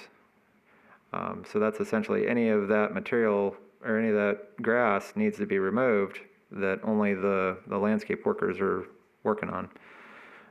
So we're trying to put together a plan for the turf removal, just a overall general plan. There's more short-term goals that they're working on right now with overseeding, using some different types of grass that are more drought tolerant, so they don't have to water as often. I know they just went through that a month or so ago. It looked like they were using a ton of water, but they were just trying to get everything to germinate, and then after it germinates, they can cut back on the water. So it does save us water, but initially we had to use quite a bit more. Well, I guess those are some of the things. I don't know if the computer models can be done or something, but you've got a certain amount of things like that can sort of estimate things so you can show the positive aspects. The other thing is it's been mentioned in areas that you could also possibly cause hot spots. Yep. If we take too much of the grass out, and if that kills trees on top of it and stuff like that, then, so is there any way we can project it? So instead of saying, well, this is what we think should be done, but we've done the study and it's not feasible, so we need to cut back. How can we work with that?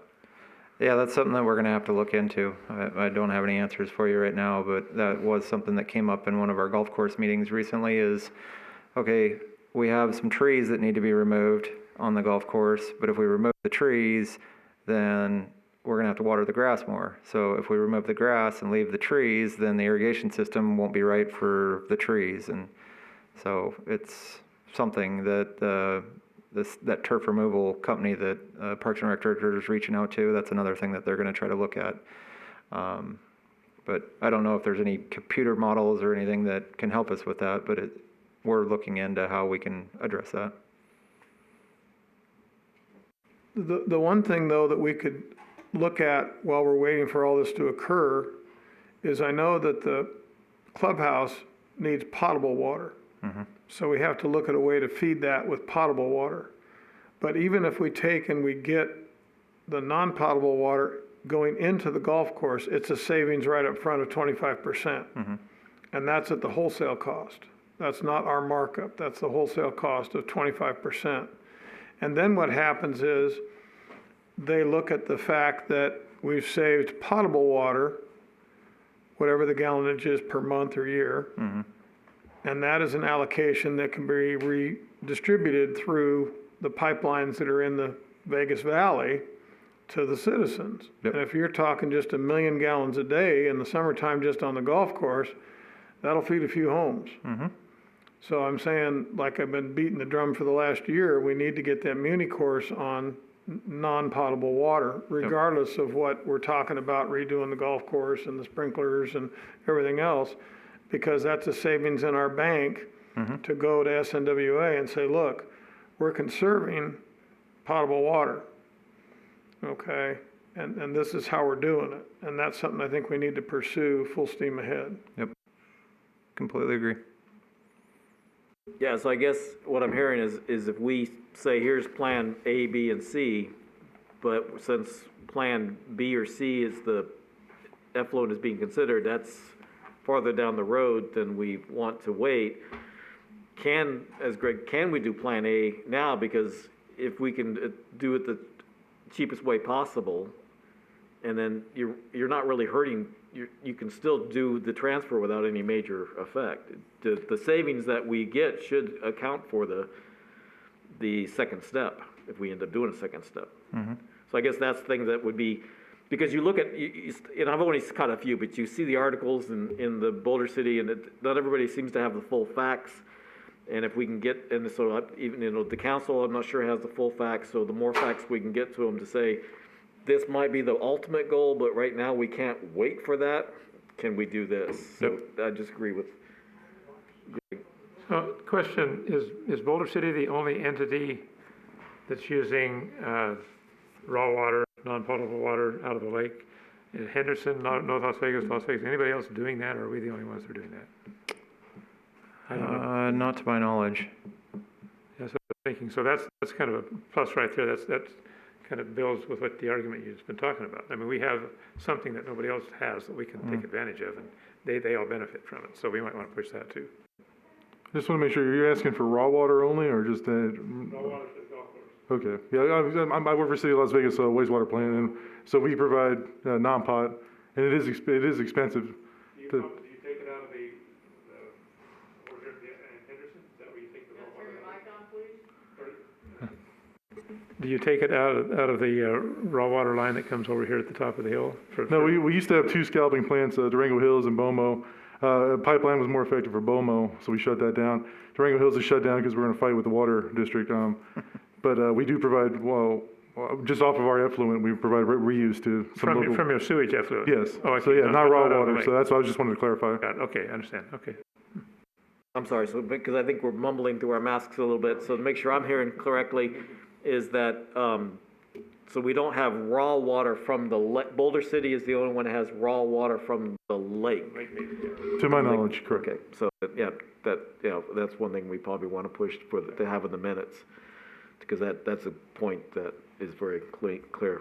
Yeah, we spent a lot of money to do that, so we could water our golf courses and our cemetery and schools and other entities, and Cascada and other places with raw water out of the lake, which I think nobody else has done. So we need to remember that that's a big benefit to us. Our effluent coming out of our treatment plant has been used over to the maximum for dust control on the solar projects, to where they had to tap our potable water line to supplement the water they needed for dust control. The line, I don't know if it's still going there, Keegan, to the sand pit. I noticed they took out their electric pumps. They pulled everything, but I was told that line was underground. It wasn't above ground, it was underground, all the way over there. And so that line is still available to ship effluent out of our outfall facility down that line and out to anywhere in that place that they're gonna need effluent water for dust mitigation. There is talks that there's another quarry operation that might be coming online, and they're asking for an additional 300 to 350,000. That's similar to what Quarry 187 was using. So I believe we were right around 600,000 or 700,000 that was being used, so that's gonna be close to what we're actually pumping out of the plant if we're able to sell more of it to that quarry. Yeah, I recommend that we look at our cost that we're giving to them, because water's become a precious commodity. Yep. And the thing is that if the piping's still there and the electric pumps are there, they're gone, I know that. But I'm saying if we reconfigure that quickly with rental equipment, the city should incur that cost in the sense of increasing the cost per 1,000 or million gallons to the customer. And that way, we're responsible for that stuff, and that pipeline is assumed by whomever, okay? And then they've got the power there to run the pumps, or they can run the diesel. But I was really surprised, the one thing that we're missing in our system is the contractor is not cleaning up their polypropylene pipe. They're cutting it loose and throwing it out in the desert. So somebody has to get over there and make sure they're gonna pick it up, because it's starting to look pretty tacky over there to the east side of the the treatment plant. Okay. Wastewater treatment plant. So that's something I was admiring, is all the stuff they're cutting loose, because they got off the hydrants, which was the potable water. Well, all the pipes just strung out across the desert. So they're not doing their housekeeping. Gotcha. And back on that water, the reclaimed water here from the sewage treatment plant, I think we need to, I know we've talked about letting SNWA take it over the hill and put it back in the lake, down through the wash. But we need to look at it as a resource that we can still sell, and because these gravel operations in this whole valley, because I know there are lines over there. There are at least one big line over there. And so we need to, before we go too far with SNWA, we need to really look hard at how we can best benefit from that. Yep. And I guess since you're talking about a health issue, right, the water has to be supplied, because part of the reason they're doing looking at some of these other things is saying, okay, it would be water that wouldn't have to be pulled from the lake, where the raw water is still pulled from the lake. But if we used it in other areas, we sold it and used it, then that's water we didn't have to supply from raw or potable, so it'd still be a advantage. And so that's what we're just hoping to brainstorm with these ideas, so we get all the facts together instead of saying, okay, people are focusing on this one area. Yep. Thanks. Okay, Greg, anything else? Marty? Nothing, thanks. Did you have anything else, sir? I'm good. Eileen? Okay. I don't think we quite kicked it in, but actually, that's what I was trying to get at, was just some additional, so we can talk. Okay, let's go, so we'll close that one out and go to number 7. So we're talking about for possible action, discussion, and direction regarding potential agenda items for upcoming utility advisory committee meetings. So some of the ones that I've been taking notes of, we want to keep the goals and priorities on there, ongoing. Do you guys want to do an update on the ongoing capital improvement plan, or just the future, or both? I know the future needs to be on there. Right now, we need both. 'Cause Both? Okay. I think the ongoing's good to sort of see what's going on every month, and then the future. So ongoing and. I think that's good, because I think we're starting to home in on a plan that it's gonna fit. I mean, everything's gonna fall into place at the right time. Yep. And with the money, I think. So I think we're on a good track right now. I think we can just keep going forward with that. Do you want to, I think I heard you guys mention you want to continue discussing the IRP. That was a place that I can give you any updates that I've gotten over the last month. And then the water conservation, I think that's a big plan we got to put together, and it's going to take months to do, but if we continue to talk about it, and I can give you any updates if I've had time to work on it, Josh said time to work on it. So continue with those ones. Yeah, I appreciate it. And then the tracking log. I think we can agendize that and more formalize what we want to see on that. I've got a pretty good idea, but if we agendize it, it'll be a quick discussion. Maybe we can even have a draft put together. I think Josh has already been working on something. We can present a draft and work through what you guys want to see on an ongoing basis. So I guess, would it be feasible to send the log to everybody, just whenever you've got it done? And then I guess if nobody has any input, then just put it into the package for the next meeting? Would that be the way to, is everybody okay with that? So we can just sort of get an idea. Talking about a formal meeting or a workshop? The next meeting, talking about- we'll have a workshop at 22, so we won't talk about that. Then the next meeting, I guess, would be formal in October, because we'll probably need to vote on things. Yep. So, but I guess well, let's go through it, and then we'll bring that up real quick, what we want to do for the year. Okay, so, anything else? That's what I had. I'm just checking dates real quick, sorry.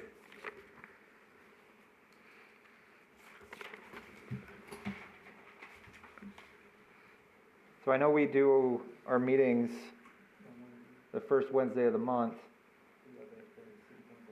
That's when the city council workshop for the CIP is.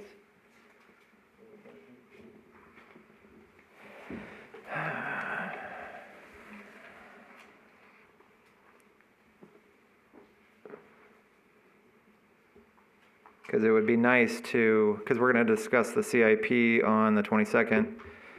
It would be nice to discuss the CIP one more time before the council workshop. But the council workshop that I'm having separately.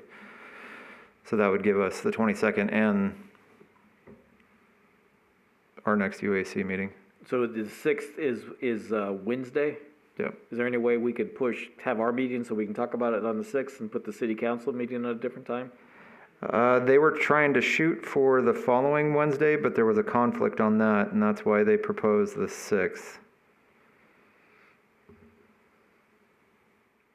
And there's no way to have both meetings at the same day? It's at 9 a.m., so I'm not sure you guys want to go earlier than 9 a.m. Well, we can go later. Wouldn't they be done by 3 o'clock in the afternoon? We could definitely go later, but that wouldn't give us a chance to talk about the CIP before my workshop about the CIP, is what I'm... Is there a suggestion then? What would we do? Not right this second. Before the 6th, what do we do? Yeah, the 6th is already scheduled. Let Josh and I look into that to see, and then we'll shoot dates and ideas out to you guys and see if we can try to figure something else out. We can tentatively plan for the 6th in the afternoon, just because it's the first Wednesday, but we can try to figure something else out so we can talk about this before my CIP workshop. Okay, so what we want to do is hold our 6th meeting so we don't lose it. Yep. And if we can do it earlier, does anybody have any so I'm assuming you're talking the week beforehand? I don't have a calendar for that. The 29th would be the week prior to that. You guys always have on Wednesdays. Is that just the best day for you guys? I think, well, Dan, what's I think most of us are retired, and so you're the one that's still working, is there?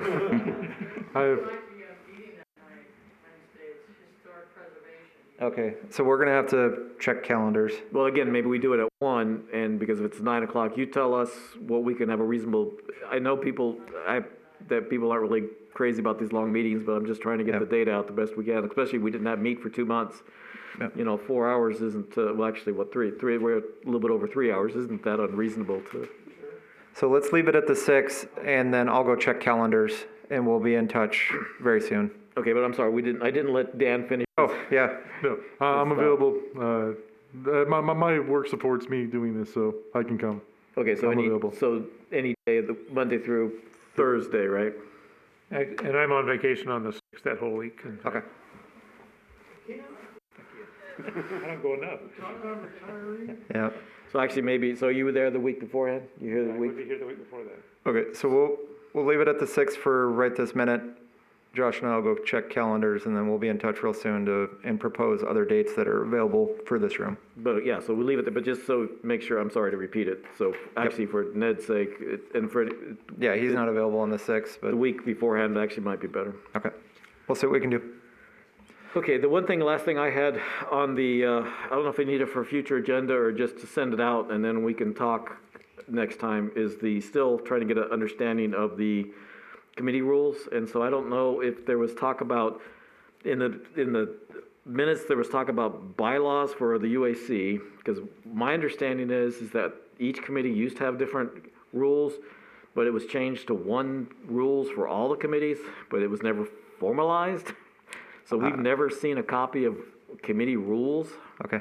I will follow up with the city clerk on that. because it'd be nice, if I'm understanding correctly, there might be two. There might be a committee rules and then our bylaws. Okay. And so it'd be, if there is something separate, if we could get a copy, it'd be great. Okay. So I guess just send it out to us individually would be fantastic. And then we decide, maybe if you do that, then we can decide how we agendize it. Yep. If we need to. Yep.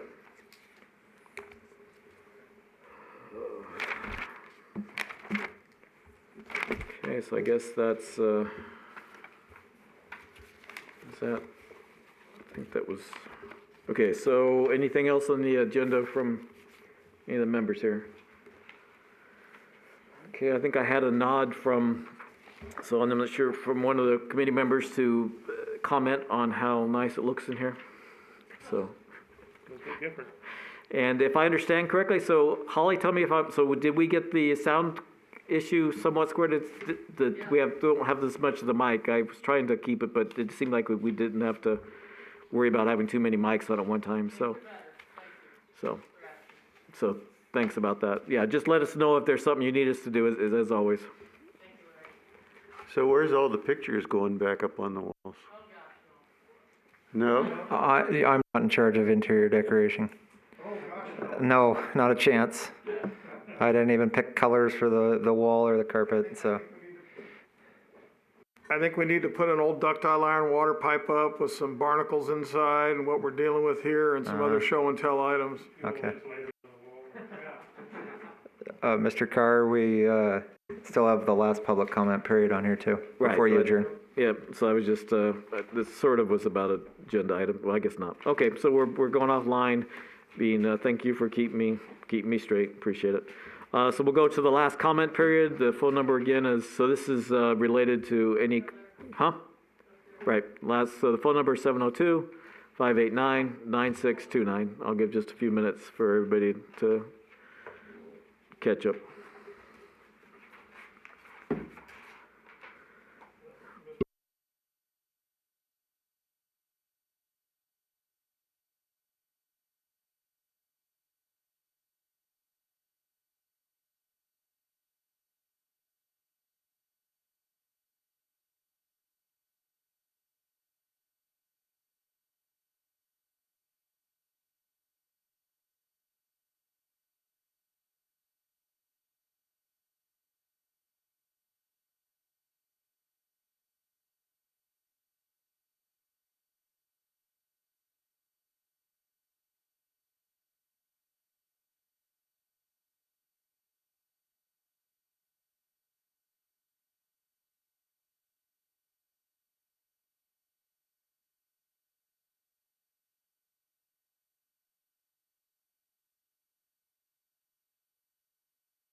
Okay, so I think we're we're good for the night. There doesn't seem to be any additional comments. So I will ask for I'll make a motion to adjourn at 6, we'll call it 6:20. Can I get a second? I'll second. And all in favor, say aye. Aye. And any nays? So, Member Howard is absent on the vote. okay. Thank you very much. And as was said earlier, welcome. And thanks for your help. Thank you.